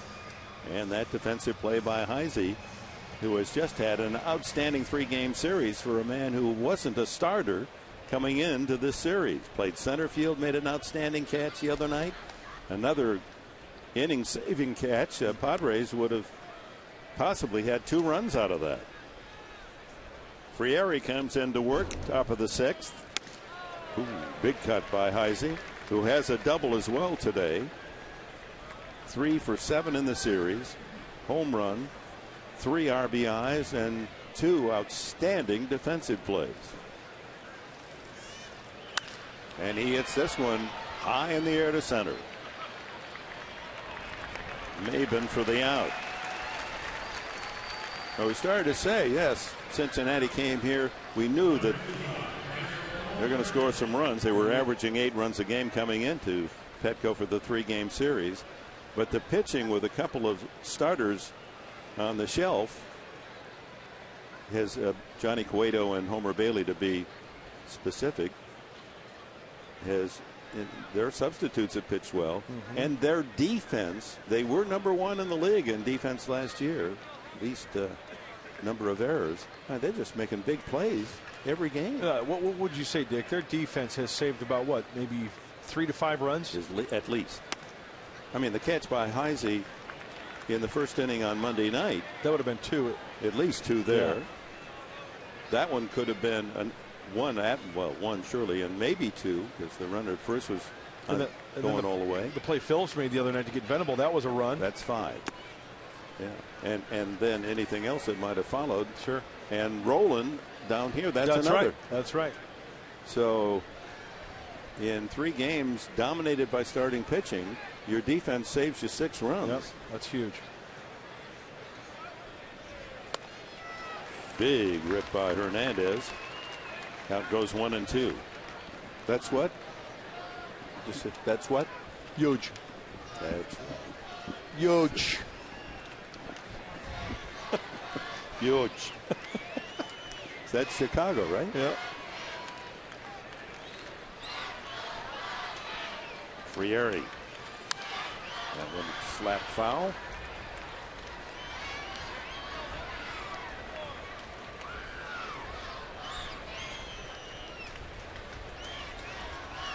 So in that 5th inning, a couple of singles and 2 balls hit that could have been base hits. The line drive that went right to Heisey that he dropped, and then he comes back and he makes a sliding terrific catch. And the out of fielder's choice out of the drop fly ball. Oh my. What side of the bed?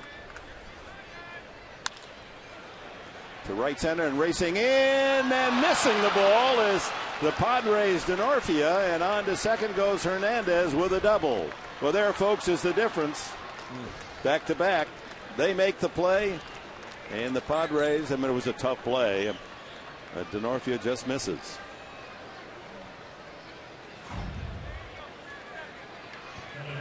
Oh, he had plenty of leather to try to get that. That ball was not short hopped. It looks like he hit it on the thumb side of his glove. He did. So it's just kind of offline a little bit.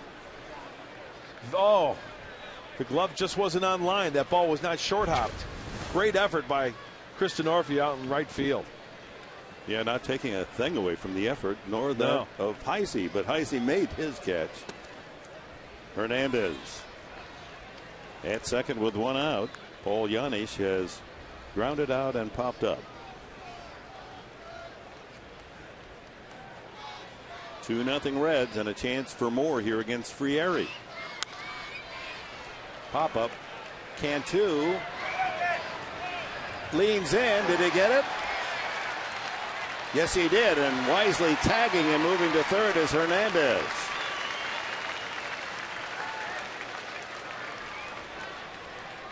Good play by Jorge.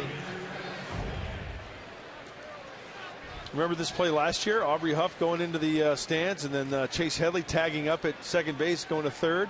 That play was huge. Yeah, it was. Because the Padres got only 1 hit in that game, and that led to the only run. Yeah, kid. Was that a kid or a guy trying to make the interfering with Jorge Cantu? Great concentration by Jorge. Here's the pitcher, Wood, and he hammers one deep down the left field line, foul. Wood has struck out twice, but in between he's hit some rockets foul. Shouldn't you be at home doing homework? Don't mess with. Strike. It was the kid wearing a Padre hat. Don't mess with the Padre guys when they're trying to catch a foul ball there, Cha-Cha. How do you know his name? Swung on and missed. Frieri with his first strikeout. He bails out of trouble. The 1-out double by Hernandez in the 6th inning. A man left for Cincinnati. Bottom of the 6th we go.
Brought to you by Mossy Ford and Mossy Toyota. Visit us in Pacific Beach or online at mossy.com. Travis Wood looking for his second win of the year. He's allowed only 3 hits through 5 and supported by an outstanding defensive play by his right fielder Chris Heisey. Stays in front 2-0 as we go to the 6th inning. Bartlett, Hudson, and Cantu to bat for San Diego. Bartlett has struck out and flied to right. He's another Padre in the throes of an early season slump.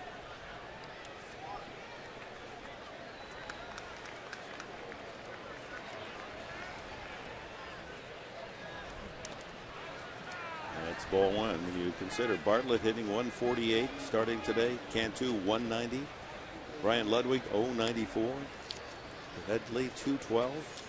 Denorfia 133. Team slump. Pulled foul.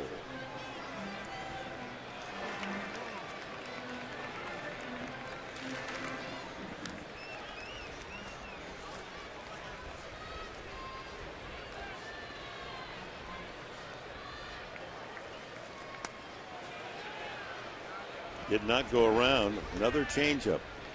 That is really. He's fallen in love with that pitch as the game was going on, huh? Why not? It's worked consistently. Yep, absolutely. Might get another one here, 2-1.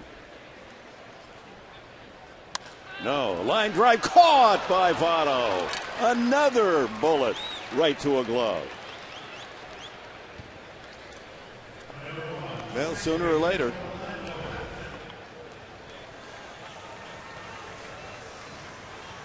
Leaderboard brought to you by Los Primos, home of the Monster Burrito. Get your $5 meal deal for a limited time only. Jose Tapia of Pittsburgh with a 10-game streak. Bloomquist of Arizona and Bird the Cubs, and Ethier of the Dodgers have been successful, as Jose Reyes of the Mets, and Orlando Hudson right there with his 8-game hitting streak. The early birds ties him up. Hudson lined to center and walked to extend his on-base streak to 11 straight games. You know, you look at the majority of guys who have long hitting streaks. I think the one thing that really sticks out is guys that use the whole field. You have to use the whole field to do that. You know, you'll fight off a fastball in the inside part of the plate and a little duck snort over the first baseman's head. You'll turn on a hanging breaking ball. That last fastball by Wood was about as strong as he's thrown all day, 92. And another. Up the ladder on the cut fastball. That's his 5th strikeout. Cantu has flied out and grounded into a fielder's choice.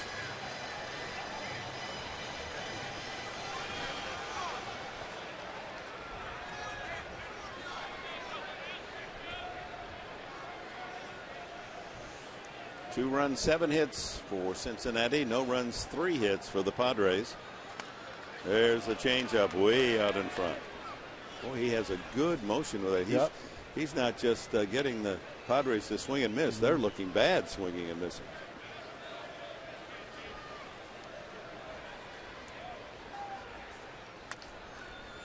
And then he'll mix the 90-mile-an-hour fastball in there. He might. The beauty of the way Wood pitches that he might try to bury that fastball inside, double up on it, or go change up again here. Pulled to the left side. Long throw for Yanis in time. 1-2-3. The Padres go in the last of the 6th inning.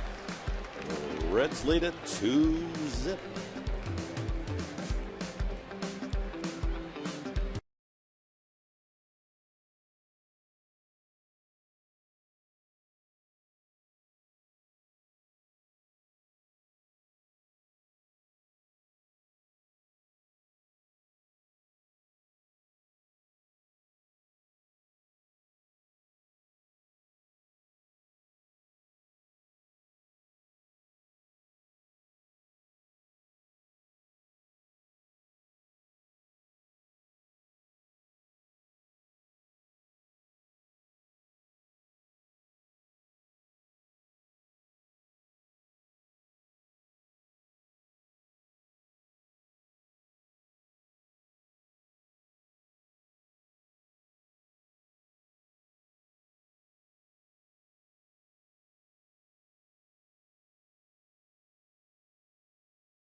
Southern California's premier dental implant center.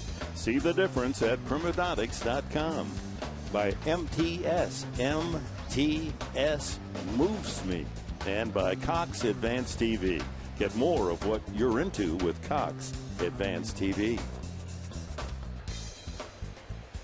After 6, the Reds 2-0, and Frieri in his second inning of work faces the top of the order, Drew Stubbs.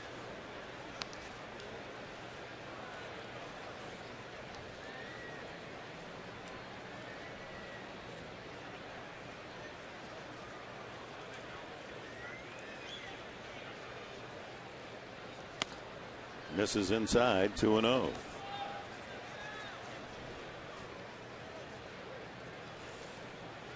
Padres in this series getting 2 runs, losing 3-2 on Monday, 2 runs in 11 innings last night to lose 8-2. No runs through 6 innings today.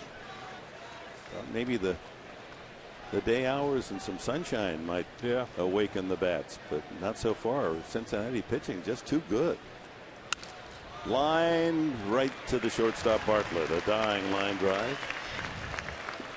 That's one of the few inside pitches that the Reds have not been able to fight off. That's a little looper that's kept on the infield. Good pitch by Big Earn. Induces Stubbs. Soft liner to short. Brandon Phillips 0 for 3. Comebacker, line to center, and a ground out to second base.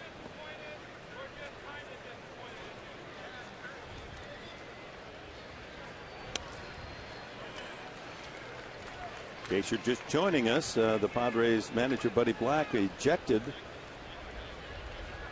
back in the 4th inning. Got into it with plate umpire Angel Hernandez on his ball strike calls, and Hernandez gave him very little time. A warning, and the next pitch, heave ho. Can't wait to talk to the skipper after the game to find out what the exchange was on that ejection, because I think it was a quick hook. High foul fly. But then again, I learned something a long time ago. You know, we don't know what is exactly said down there. We don't know the verbiage, what's going on. If somebody's getting a little personal. Oh, I'm sure a little personal would qualify. So, you know, all we can judge on is actions from both manager, player, or umpire. We don't know what exactly is said. Phillips spoils that one, 1-2. But some umpires will take a lot, be very patient. You know that, and that's part of the scouting too. And others do have a quick fuse, and this man does. You know that.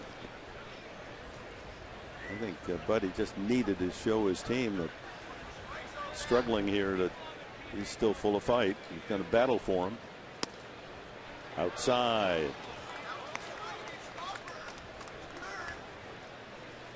So the Padres have used Stauffer, Qualls, and now Frieri into his second inning. Travis Wood for Cincinnati continuing the superb pitching for the Reds. Fly ball routine. Denorfian right. That's a tough field to play. The sun beaming down into that corner. And here's Votto. He's the hitting star for the Reds today. He singled the lead off the 4th, came around to score on a ground out, doubled in a run in the 5th inning, just missed a home run in left center field. So he's accounted for both Cincinnati runs. A little off that curveball. Strike one. The Reds go home for a series coming up against the Pirates. Fastball strike, 0-2.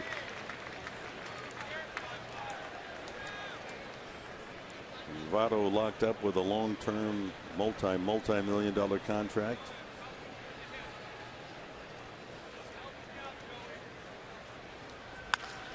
Another line drive, base hit. Man, he can hit. 3 for 4 for Votto.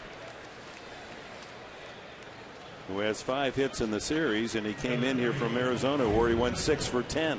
How many guys are good enough to take a high pitch like that and get the top hand on it enough to hit it on the line? I mean, majority of hitters, they can't get that top hand on top of it, and it's an easy fly ball to the outfield. Votto is on top of it enough to hit it on the line and get a base hit. Johnny Gomes 1 for 2 and a walk. He followed Votto's single in the 4th inning with a line drive single. It sent Votto to third, where he scored on the ground out by Juan Francisco.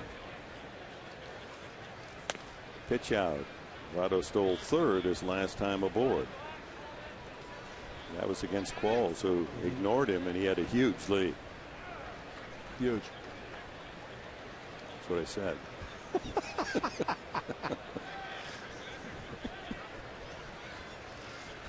Getting warmed up for Chicago. That's next week. Off first base is Cantu, waiting for it to come down. And the inning is over. A couple of good innings by Frieri. The Reds leave their 7th man. Here come the Padres, home half of the 7th inning.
Del Cajon, and that's their cry. We went green to save you green. And here's a look at the scoreboard.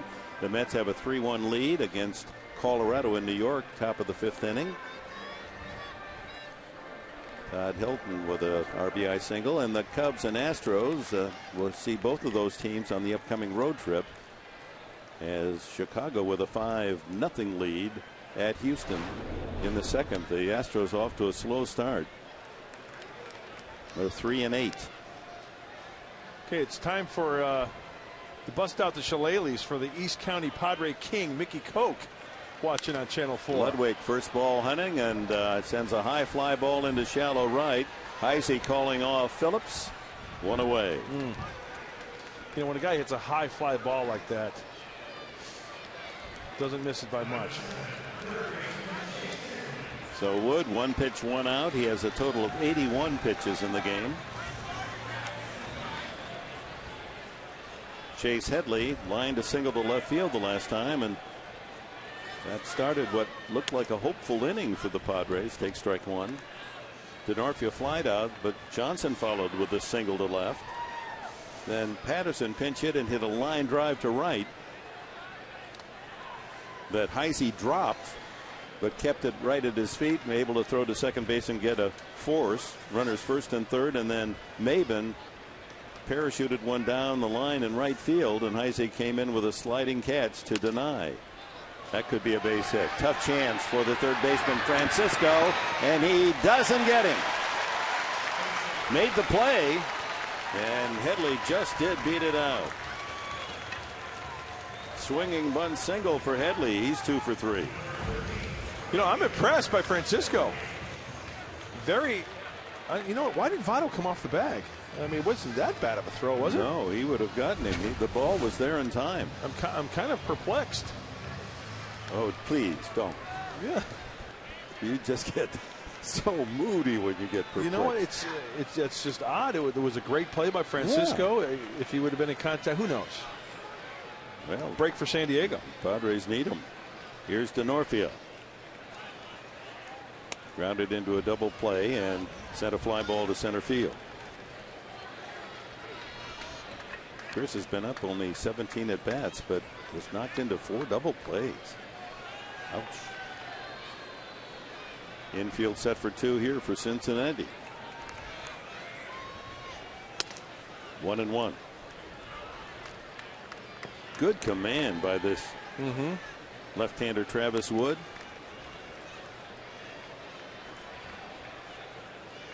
'86 tosses this afternoon. He's only walked 2. Still, I'll take that. 1 out into the 7th, leading 2-0. There's a line drive, base hit by the diving try of Giannis.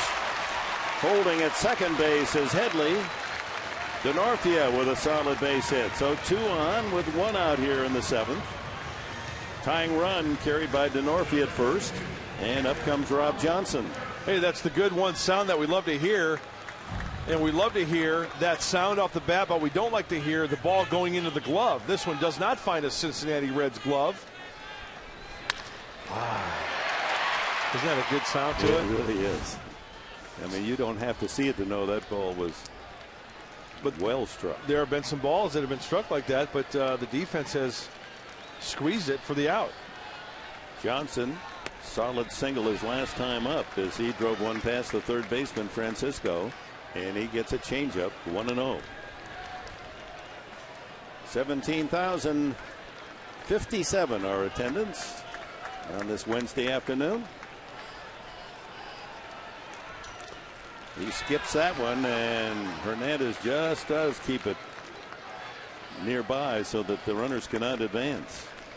2-0. And for the first time, Wood struggling a bit, and so out comes a visit as a bullpen is busy for the first time for Cincinnati, hurrying to get ready as a right-hander. Jordan Smith up again for Cincinnati. We've seen him in this series, and Brian Price, the pitching coach for the Reds, to have a chat with Wood. Brian Price, of course, spent some time in Seattle as pitching coach. He's a good one. One of the best in the business. We've got the best in the business, I feel, in Darren Balsley. But Brian Price, he's up there. And Darren Balsley will even sing the praises of Brian Price. Price is right for Cincinnati. Come on down. So 2-0 the count with 2 on. Ball 3. Rob Johnson can be patient now. A walk would load him up. Will Venables in the on-deck circle. Would hit for the pitcher, Frieri. Ball 4, too low. A 4-pitch walk to Johnson. And there's a Padre at every pillow. Is this the time? Headley to third, DeNorfia to second, Johnson at first. Venable called back, and Nick Hundley will be the pinch hitter. This may force Dusty Baker's hand. Will he then bring in the right-hander, which would negate the use of Hundley, and then Venable will get his shot.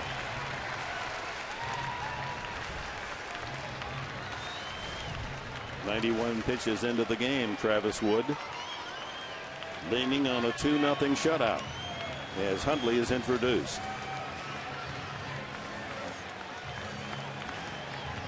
So Frieri did a good job. 2 innings. Allowed a couple of hits, but no damage. No walks, 1 strikeout.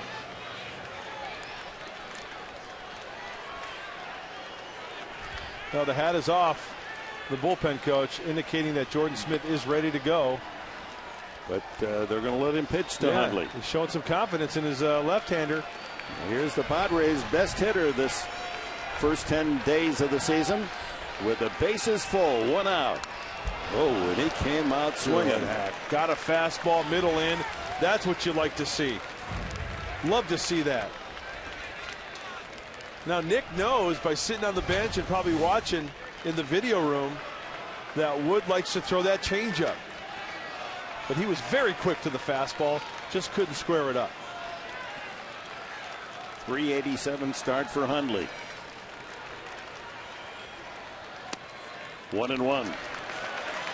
Has a couple of home runs, Nick, and 7 runs batted in. The 7 ties him with Headley for the club lead. Headley at third, tying run to Northey at second. Rob Johnson at first. 1-1. Another changeup, but it misses. 2-1. You know, the body language of Nick Hundley is amazing. He recognized changeup there. He did not even sniff at that pitch. He has seen the ball extremely well. At least he did on that last pitch. What a situation here. Bases full, 1 out, and an action pitch, 2 balls and a strike coming up.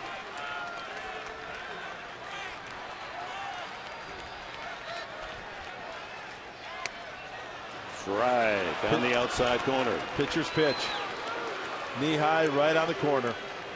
91 on the fastball. Yep. A little extra on that fastball as well. Wood has been around 88 to 90. Topped out at 92. 2 ball, 2 strike count.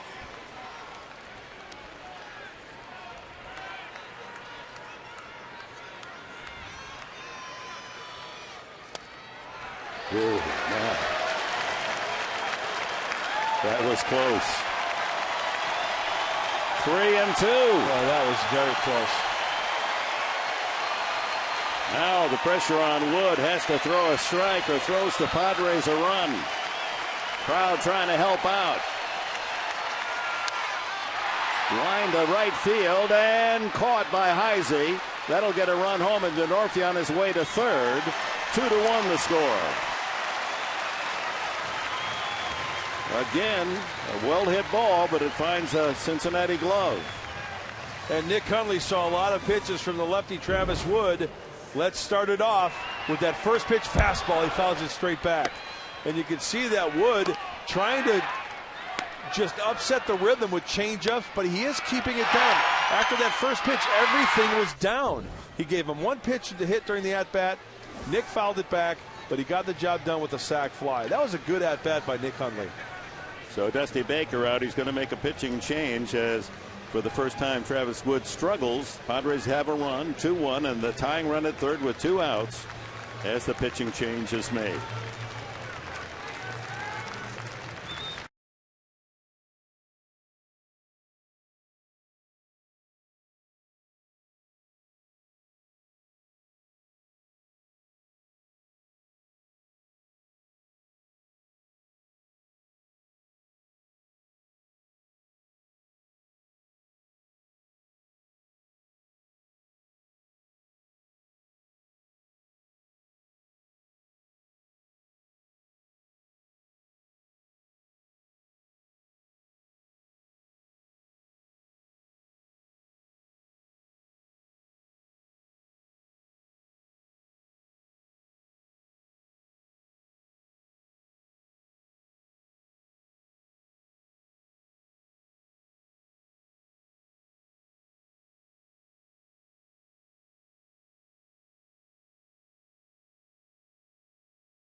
Scoreboard here in the 7th, 2-1 on our pitcher profile, brought to you by Lolitas at the Park, where you can enjoy quality fresh Mexican food and a wonderful evening.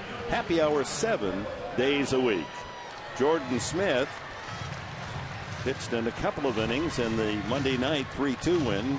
came in to work an inning in the third, just allowed 1 hit and 1 strikeout. First and third, Denorfia the tying run, 90 feet away. Rob Johnson at first base, and Will Venable batting for Cameron Maben. Maben went 0 for 2, walked and was robbed of a hit by right fielder Heisey. Take strike 1. Looked like a little first pitch slider from Jordan Smith.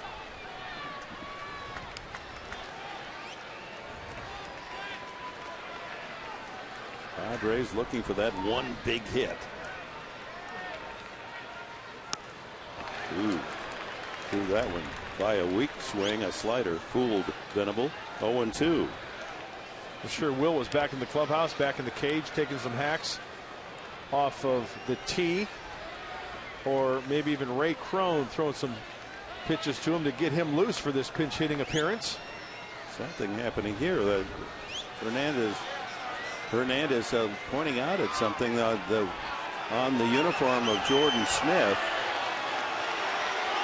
And Joe West comes in, Dusty Baker out, asking what's going on. Oh, don't tell me he's griping about the sleeve length. One is longer than the other. Now, is that, I mean, really? Well, Venable might have said something. Ask umpire Hernandez to go out there. Yeah.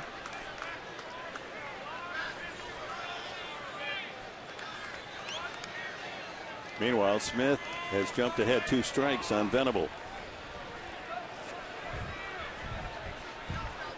Big hole on the left side for Will, and they give an outside target. The pitch didn't get out there.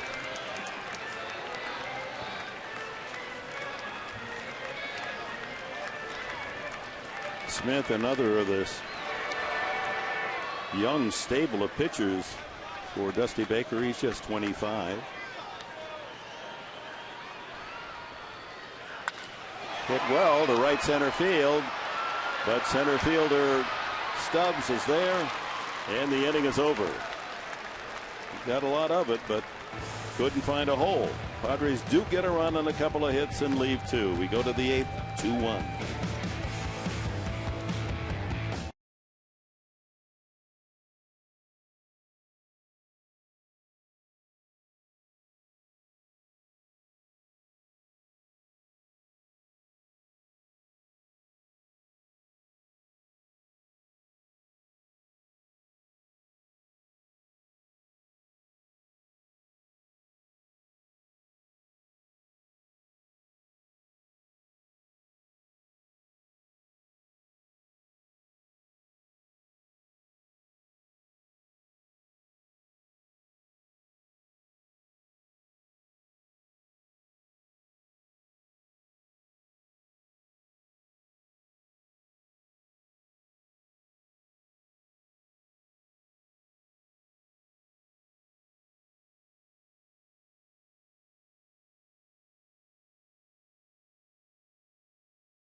Post-game show from the Channel 4 studios. We've got Bob Scanlon and Jenny Kavnar standing by to give you all the highlights and analysis of today's game. Sequan Casino, get away for the day at Sequan Casino. Mike Adams to pitch to the 8th inning. Juan Francisco, Chris Heisey, and Ramon Hernandez. Padres finally on the board, 2-1, 2 innings to go. And Nick Hundley stays in the game, replaces Rob Johnson behind the plate. Denorfia moves from right field to center field and to accommodate Venable in right. So the Padre outfield, Ludwig left, Denorfia center, and Venable in right.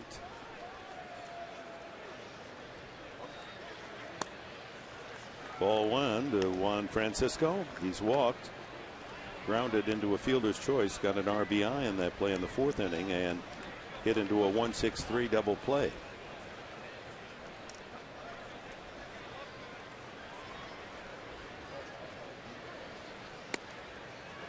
One and one. That double play is the 13th of the season for San Diego.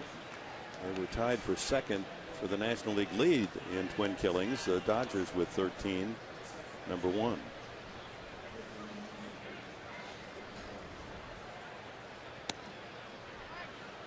Two and one, Francisco.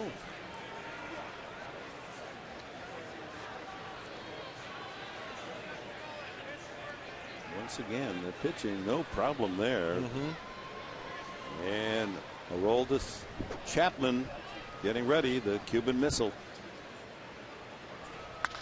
High fly ball, left field, Ludwig. One away.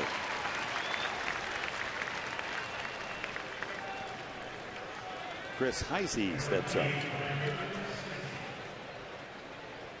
A double in 3 at bats for Heisey, and what could be a game-saving catch again. Yep. Yeah, he should be smiling. A good-looking player.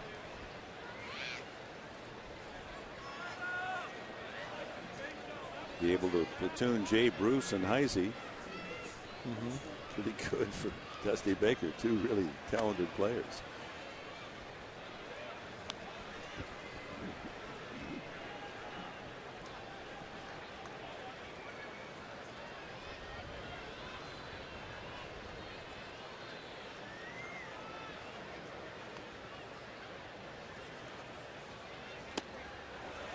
Good slider.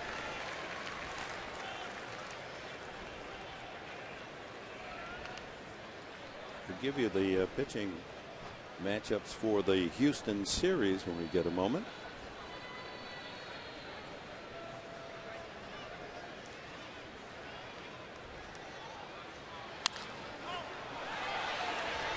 High pop up off third.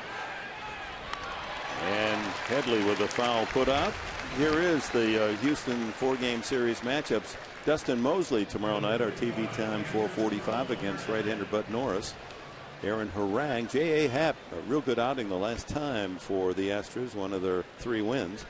Matt Lato, second start on Saturday, an hour earlier, 3:45 on Channel 4. Nelson Figueroa for the Astros, and Clayton Richard and Brett Myers on Sunday at 11 o'clock.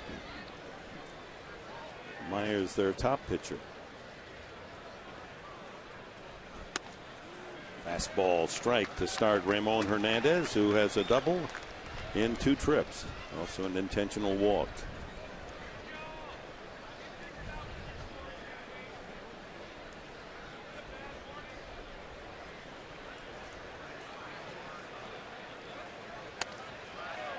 Two strikes.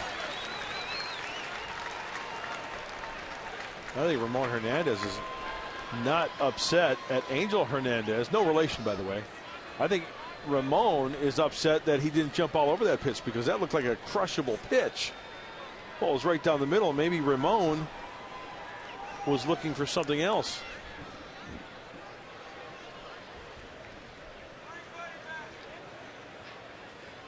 Struck him out. 1-2-3 inning for Mike Adams to the bottom of the 8th. Needing a run to tie, it'll be Bartlett, Hudson, and Cantu for the Padres.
Flex 10 packs are still available.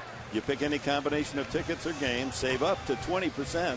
Use your tickets one game or across multiple games. Flex 10 pack tickets start as low as $11. They're available in 4 great seating sections here at Petco. Get your Flex 10 pack. Personalize it, what you want and the games you want to see today by calling 619-795-5008. Aroldis Chapman, the 23-year-old flamethrower, up to 105 miles an hour here at Petco last year. Yet to give up a run this season and only 2 hits in 5 innings of relief. Jason Bartlett looks at a fastball at 94.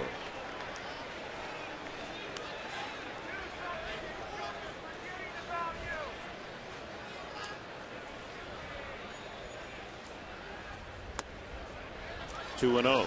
And that's the one hope that Chapman may not be on his game. Walk a few. Absolutely, and you took the words right out of my mouth. Great minds think alike. It's starting to become frightening here, isn't it? I was just going to say, you got to be patient against Chapman because he could be all over the place. There's a strike, 2-1. And then he'll paint that 98-mile-an-hour fastball right on the outside corner or inside corner. Let up a little on that one. 92 to throw a strike. Only 23 years old. 3-1. Veteran Bartlett, have a feeling he's going to take this pitch regardless. Try to work his way on. The old leadoff walk wouldn't hurt.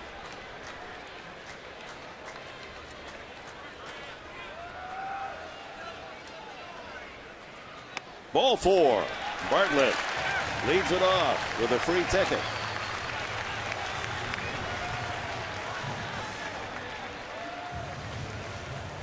Going to bring the pitching coach out of the dugout for the Reds, along with the trainer. Something wrong with Chapman? Trainer Paul Lassard.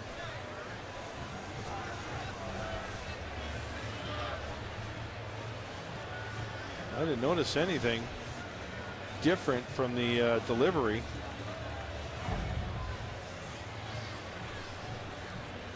Let's check the follow through. Does he kind of wince or anything like that? Or it doesn't show any indication of something bothering him. You know, there have been some people saying that Paul Lassard, the trainer for the Reds, and I have been separated at birth. That were twin brothers.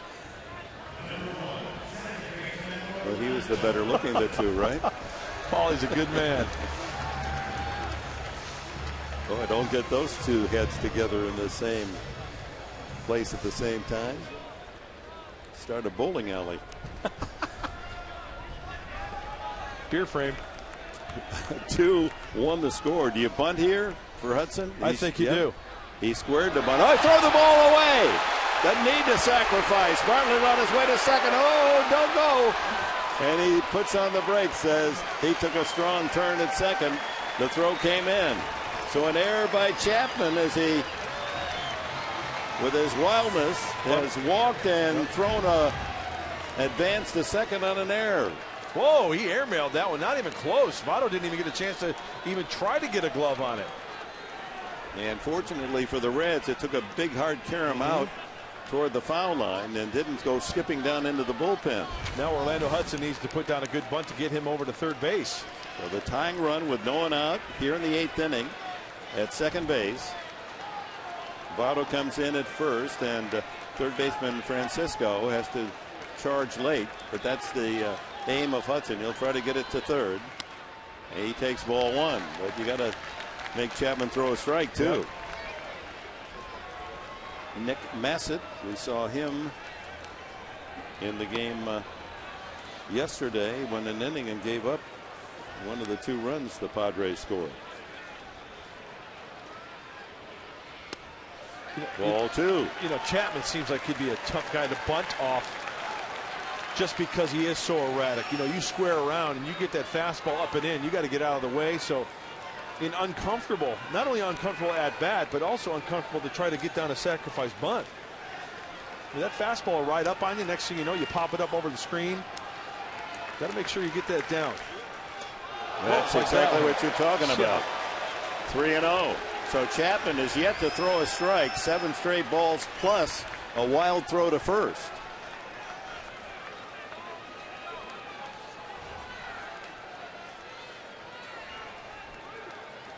Bartlett edging his way off second base.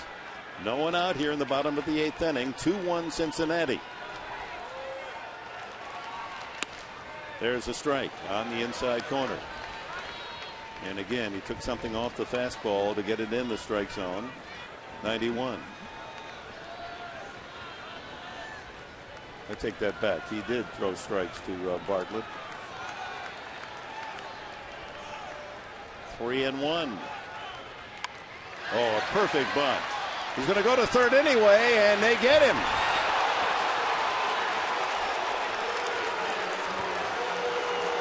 Bunted too close to the mound, and once again, failure to sacrifice haunts this Padre team. Safe on the fielder's choice is Hudson, but you trade first for third. One swift move, a short up, and you know it was a perfect throw. Does he get in there? You know what? It's the same call as the other night. Was his foot on the bag before? Look where the tag is.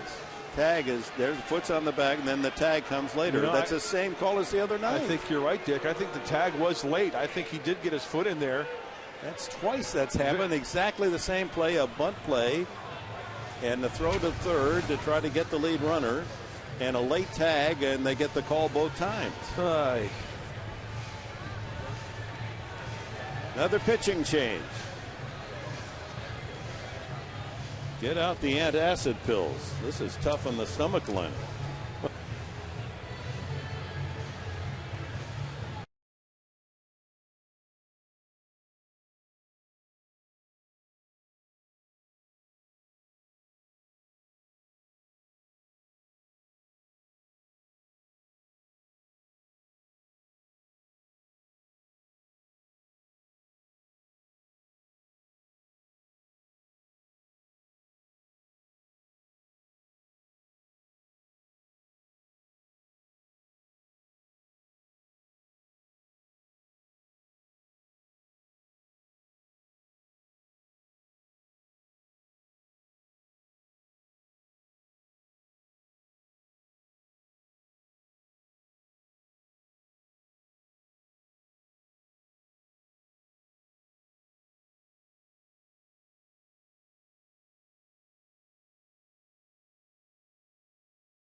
Eighth inning after a double by Gonzalez, a sacrifice attempt by DeNorfia, and the throw by Hernandez is on the foul side. The tag is late, but the out is the call. He's in safely. The tag has not been made yet. Foot is on the bag, and we've just seen a carbon copy of that play. Now this is the play where Chapman throws.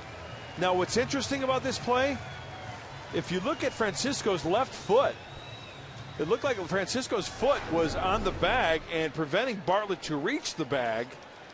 I mean, I thought initially he was safe. So maybe he blocked him off with his foot. Yeah. So the out call at third. Hudson is safe at first on the fielder's choice. Cantu the batter, and Nick Massett the new pitcher. Massett has had his travails in this young season. He has not been that effective. Numbers bearing that out. He's lost 2 games. His ERA is 10.80. Cincinnati's lost only 3, and he has 2 of the L's. Cantu misses the slider. Ludwig on deck. Brian Hannigan comes in. He's behind the plate as Dusty with a double switch. So Hannigan, you can put him in the 9th spot in the batting order, and the pitcher in the 7th hole. Hudson's 4 for 4 stealing. outside.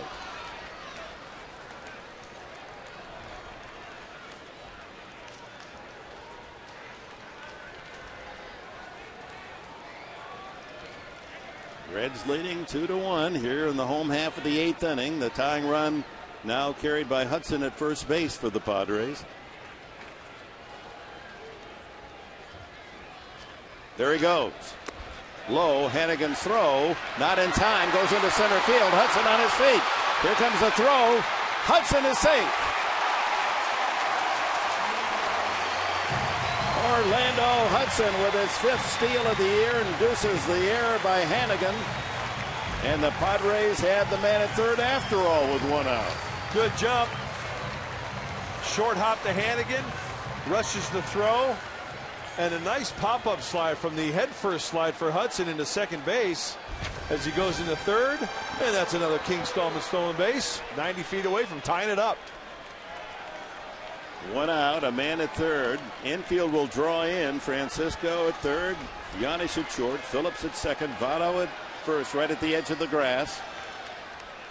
Infield tied, hitters delight, and the count goes 3-1 to Cantu. Just an out will tie it up. Yep. Padres have not been able to deliver in this situation much at all, especially in this series.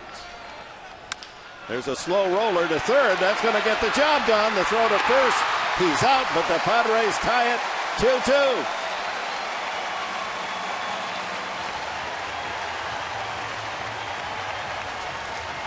Now there's a case where we've had the line drives for out in Cantu. It's a slow roller that with the infield in had to be smothered to get the run home.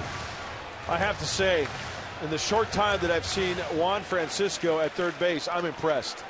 He charges the ball well. He's very athletic. He likes to swing the bat, and he made a heck of a play right there on Cantu. Padres steal a run in the 8th inning to tie it 2-2 without the aid of a hit. Here's Ludwig. Ball 1. Bartlett walks, gets to second on a throwing error by the pitcher Chapman, then is thrown out at third on the sacrifice attempt by Hudson, but he makes amends by stealing second and going to third on Hannigan's error, and comes home on a little ground ball rolled up the third base side by Cantu. Jorge's third RBI. 2-0 now to Ludwig. Hitter's pitch.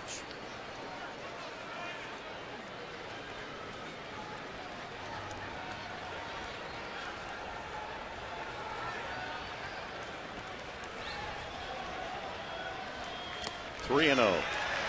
So neither starting pitcher, Tim Stauffer, nor Travis Wood will figure in the decision. It'll go to the bullpen again, as it did last night.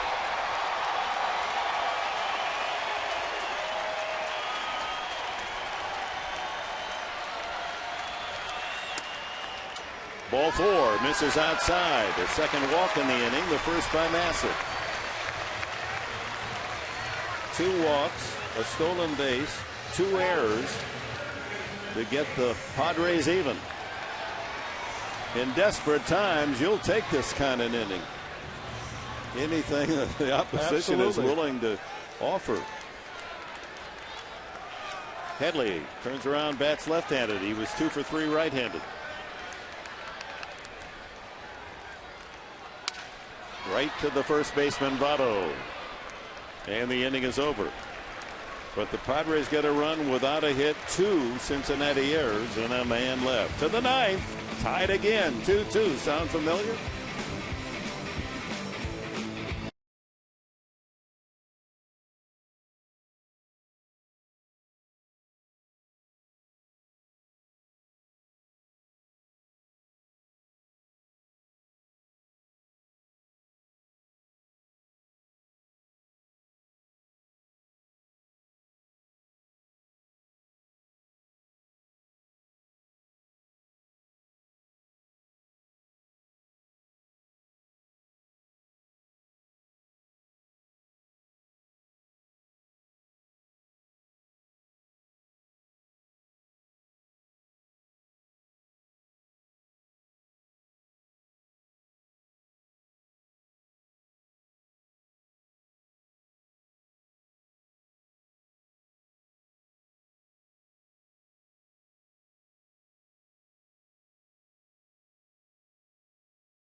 Let's remind you to follow the Padres with the MLB.com at Bat 11 app for your iPhone, iPad, Android, or BlackBerry. Get live audio, pitch-by-pitch tracking, video highlights, and more. Text at BAT to 31826 or visit Padres.com for details. Cincinnati 2 runs, 8 hits, 2 errors. They've left 8 going into the 9th inning. The Padres 2 runs, 5 hits, no errors. They've stranded 7 as you look at Heath Bell coming in to work the 9th inning. Couple of saves for Bell, 36 saves. This is not one of those opportunities, as he will face in the top of the 9th inning Janish Hannigan, the catcher, and Stubbs, the leadoff man. Janish is grounded to short, popped to second, and fouled to first. First ball, Hunting. So Cincinnati out of character in that last inning. They committed only 4 errors in 11 games, best in the National League, and 2 errors that helped the Padres to a run. Strike 2. Throwing error by Chapman, and a throwing error by Hannigan, the catcher.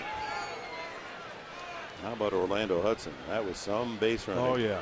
He literally did steal a run. Fouled out of play. Oh, boy. Man goes upside down right on his noggin. Hopefully he's okay. He is.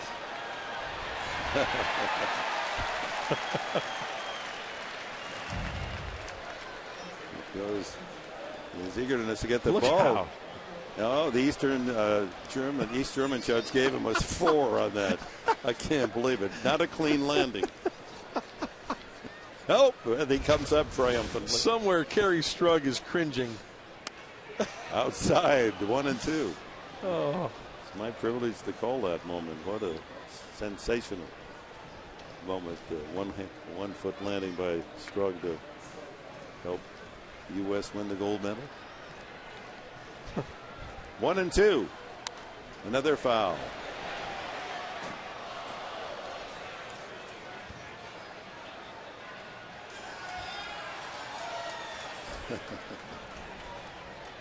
Hey, nothing like fun at the old ballpark. Yeah. Hubba hubba. Shoot rock fire. Heath Bell, a little country hardball there with the fastballs, huh? 92, 93. Hasn't gone to a breaking pitch here to Janish. The count 1-2. Do we know that he can get up there about 96? There's a breaking curveball outside.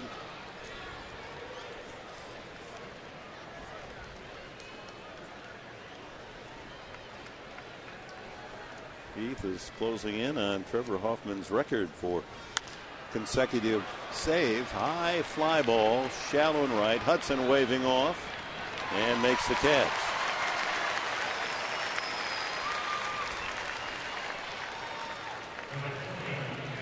Bell has saved 36 in a row. Hoffman owns the San Diego record, 41 straight conversions. Hannigan batting for the first time last night. Hit the ball hard every time up and came away empty until the 11th inning, when his double into the left field corner broke the 2-2 tie, and the Reds went on to rack up a 6th spot and an 8-2 win in 11.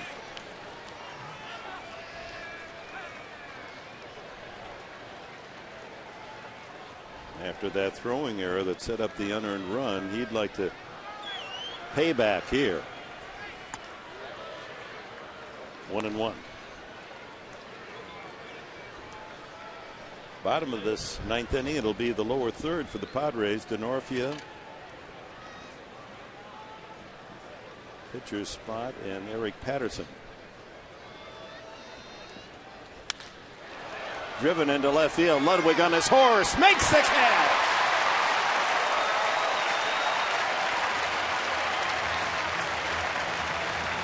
Boy, Hannigan, every time up he hits the ball smartly.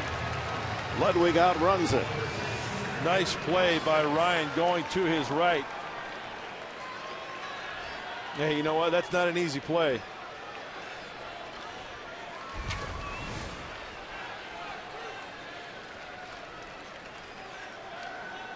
Two gone. Drew Stubbs. Couple of hits, an infield hit and a single to left, and scored a run. Takes a strike. There's the curveball.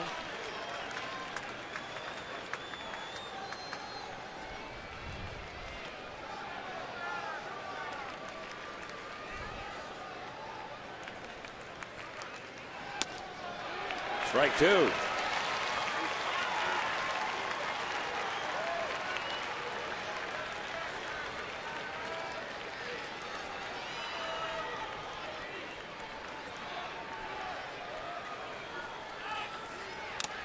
Ooh, that got the mask of catcher Nick Hundley.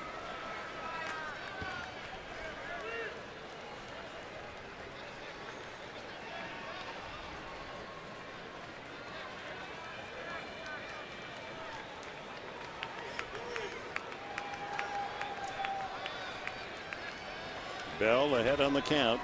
Bases empty here in the ninth. Stubbs, who hit the 3-run homer to cap off that 6-run 11th inning last night, takes it outside.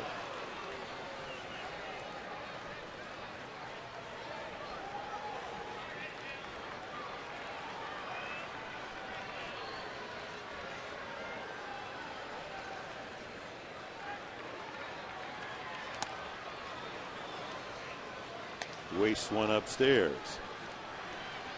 2-2.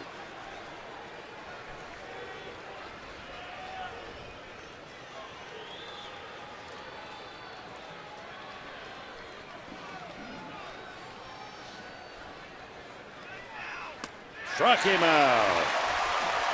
Oh, the relief pitching again. Frieri, 2 innings, 2 hits, no runs. 1-2-3 for Adams. 1-2-3 for Bell. Padres come up bottom of the ninth, trying to scratch out a win here at Petco.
Of the ninth, and just a reminder, Padre fans, don't forget to tune in tomorrow for the Honda Dealers pregame show from the Space City, Houston, Texas. We will be on the air San Diego time at 4:45.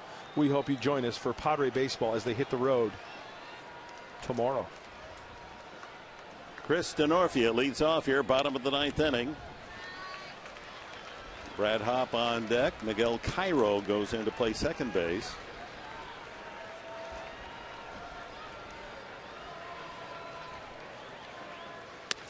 Fastball in there. Denorfia, a single last time up, has hit into a double play and flied to center today. Hopp apparently will hit for the pitcher on deck. Curveball, a good one. That is a good one.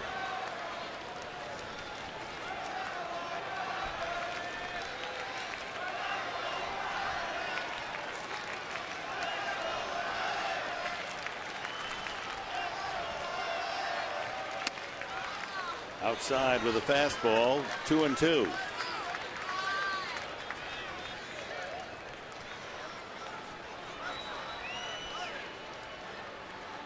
Padres with runs in the 7th and 8th to tie it. 3-2 now.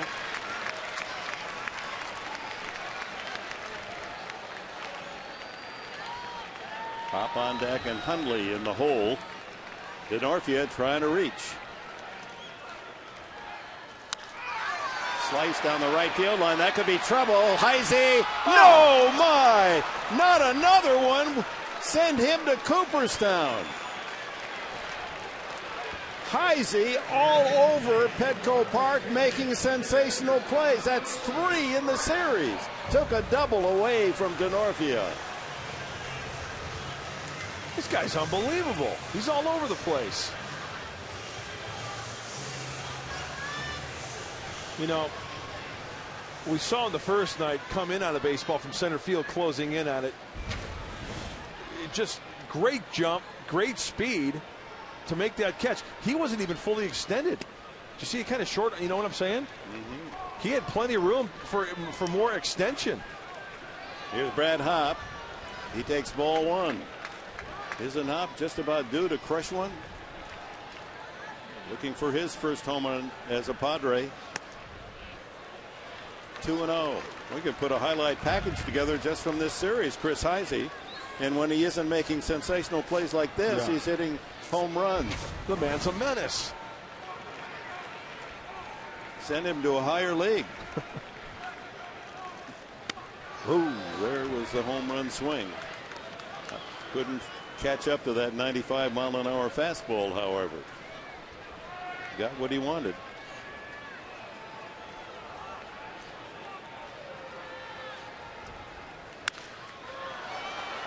Two and two now to Brad Hopp.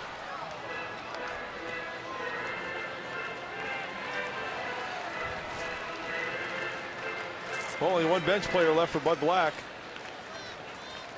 Gonzalez, backup shortstop.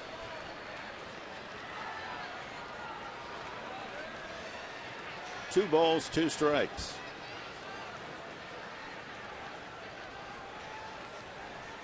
Massive. Inside with a breaking pitch. So he goes full to Denorfia, who slices one down the line that appeared to be a 2-base hit in the making, but Heisey stole the ball on a great sliding catch. Now 3-2 again. Ball 4, and Hopp with a 1-out walk. That's the second from Bassett, and brings up Nick Hundley. Hundley entered the game as a pinch hitter in the 7th inning with runners at first and third, and delivered a sacrifice fly to right. His 8th RBI of the year to take the club lead. Rob Johnson started behind the plate today, and he went 1 for 2 with a walk.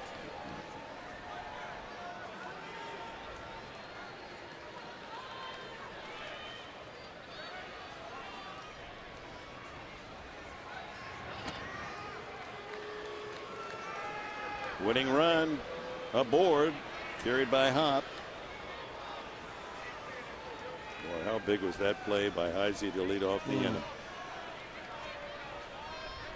Who knows, if he doesn't catch that, that could have rolled around the corner, taking a bad bounce for Cincinnati. Hundley takes a strike at the knees.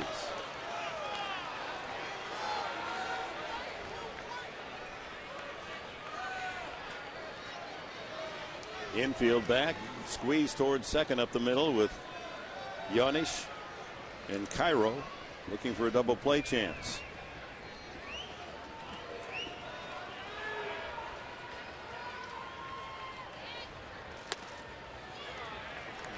One and one. Well, he's got plenty of heat. 95. Oh yeah, this guy can close for other teams. He's good enough to do just that. He's got good stuff. Good fastball, cutter, slider that we've seen, and we've seen that 12-6 curve. It's a tight, hard curveball. Francisco almost standing on the foul line at third to protect against an extra base hit, so that opens up a hole on the left side for Hundley. between third and short. 2-1. But Massett's problem is that his command not solid. He's walked 2.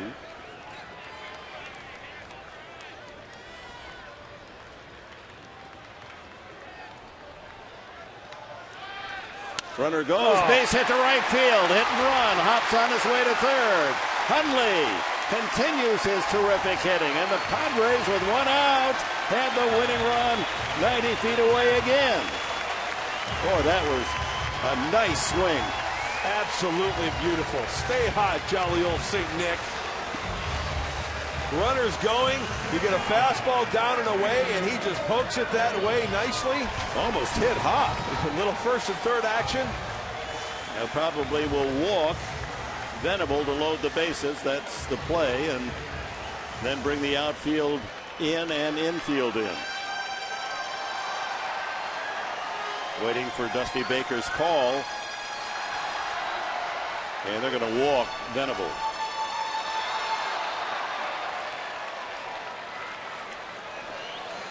So they'll load them up, take their chances on a double play. It worked last night.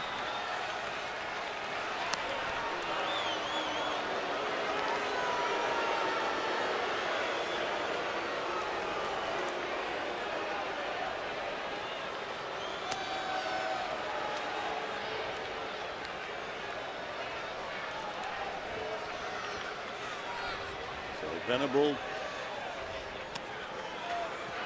will go to first base, and a Padre at every pillow, but that matters not. It's only Brad Hopp that counts at this moment. Heath Bell stands to win it if the Padres can get a run home here. Boy, that would shorten the trip to Houston tonight. We don't arrive in Houston till 2 o'clock in the morning at the hotel. That's the schedule. And here comes Dusty Baker. And a meeting at the mound of the entire Cincinnati infield and catcher included. No one warming up. So Cordero was up earlier. So it's Massett's guy here. Dusty trying to do a little cheerleading here. Probably saying, hey, you know what? A strikeout would be great. Get the 2 outs and you back up the infield. But we need to get a ground ball here to one of our infielders. Infielders, right to you. You're playing catch with Hannigan. So Francisco, Yanish at short, Cairo at second, Votto at first. Their plays to the plate to cut down the winning run. All 3 outfielders, Gomes, Stubbs, and Heisey, playing about 15 feet more shallow than normal. You know what? I like this matchup. Bartlett does not have an RBI. Ball 1. What a time and place if he could log his first one. Veteran hitter just looking to drive something over the infield. Out of play. Well, he got a pitch up and elevated, trying to lift it to the outfield for that sac fly. He has struck out, flied out, and lined out. Last time up, he whistled one sharply toward right field, but Votto able to leap up and snare it. One of many line drives for outs for the Padres.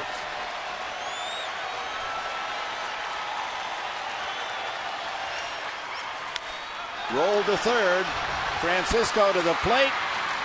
And the Padres are denied again. Can't get the man in with the bases loaded and 1 out.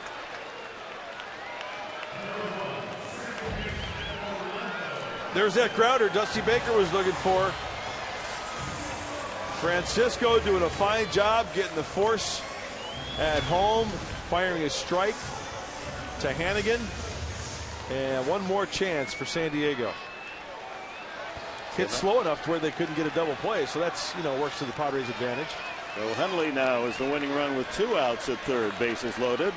And Orlando Hudson without a hit. He has an 8-game streak coming in, but he's walked and he scored the tying run in the last inning. Can he win it with a base hit?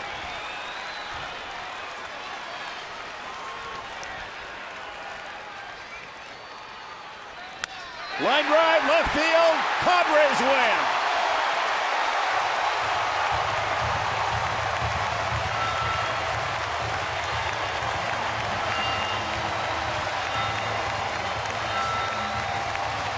Well, you'd think they had won the National League West, but so desperate and so long was a win coming.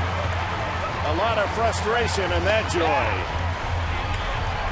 And the two men who have carried a very meek offense, Hundley and Hudson, are the ones who win it here in the ninth inning.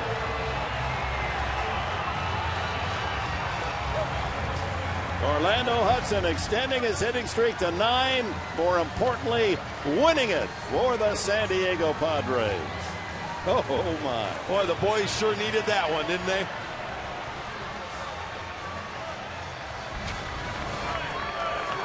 So it's been a struggle this homestand. Good pitching, keeping the Padres close, giving them a chance, and finally the hitters come through. A run in the 7th, an unearned run in the 8th, and the winner in the 9th. Back with the totals.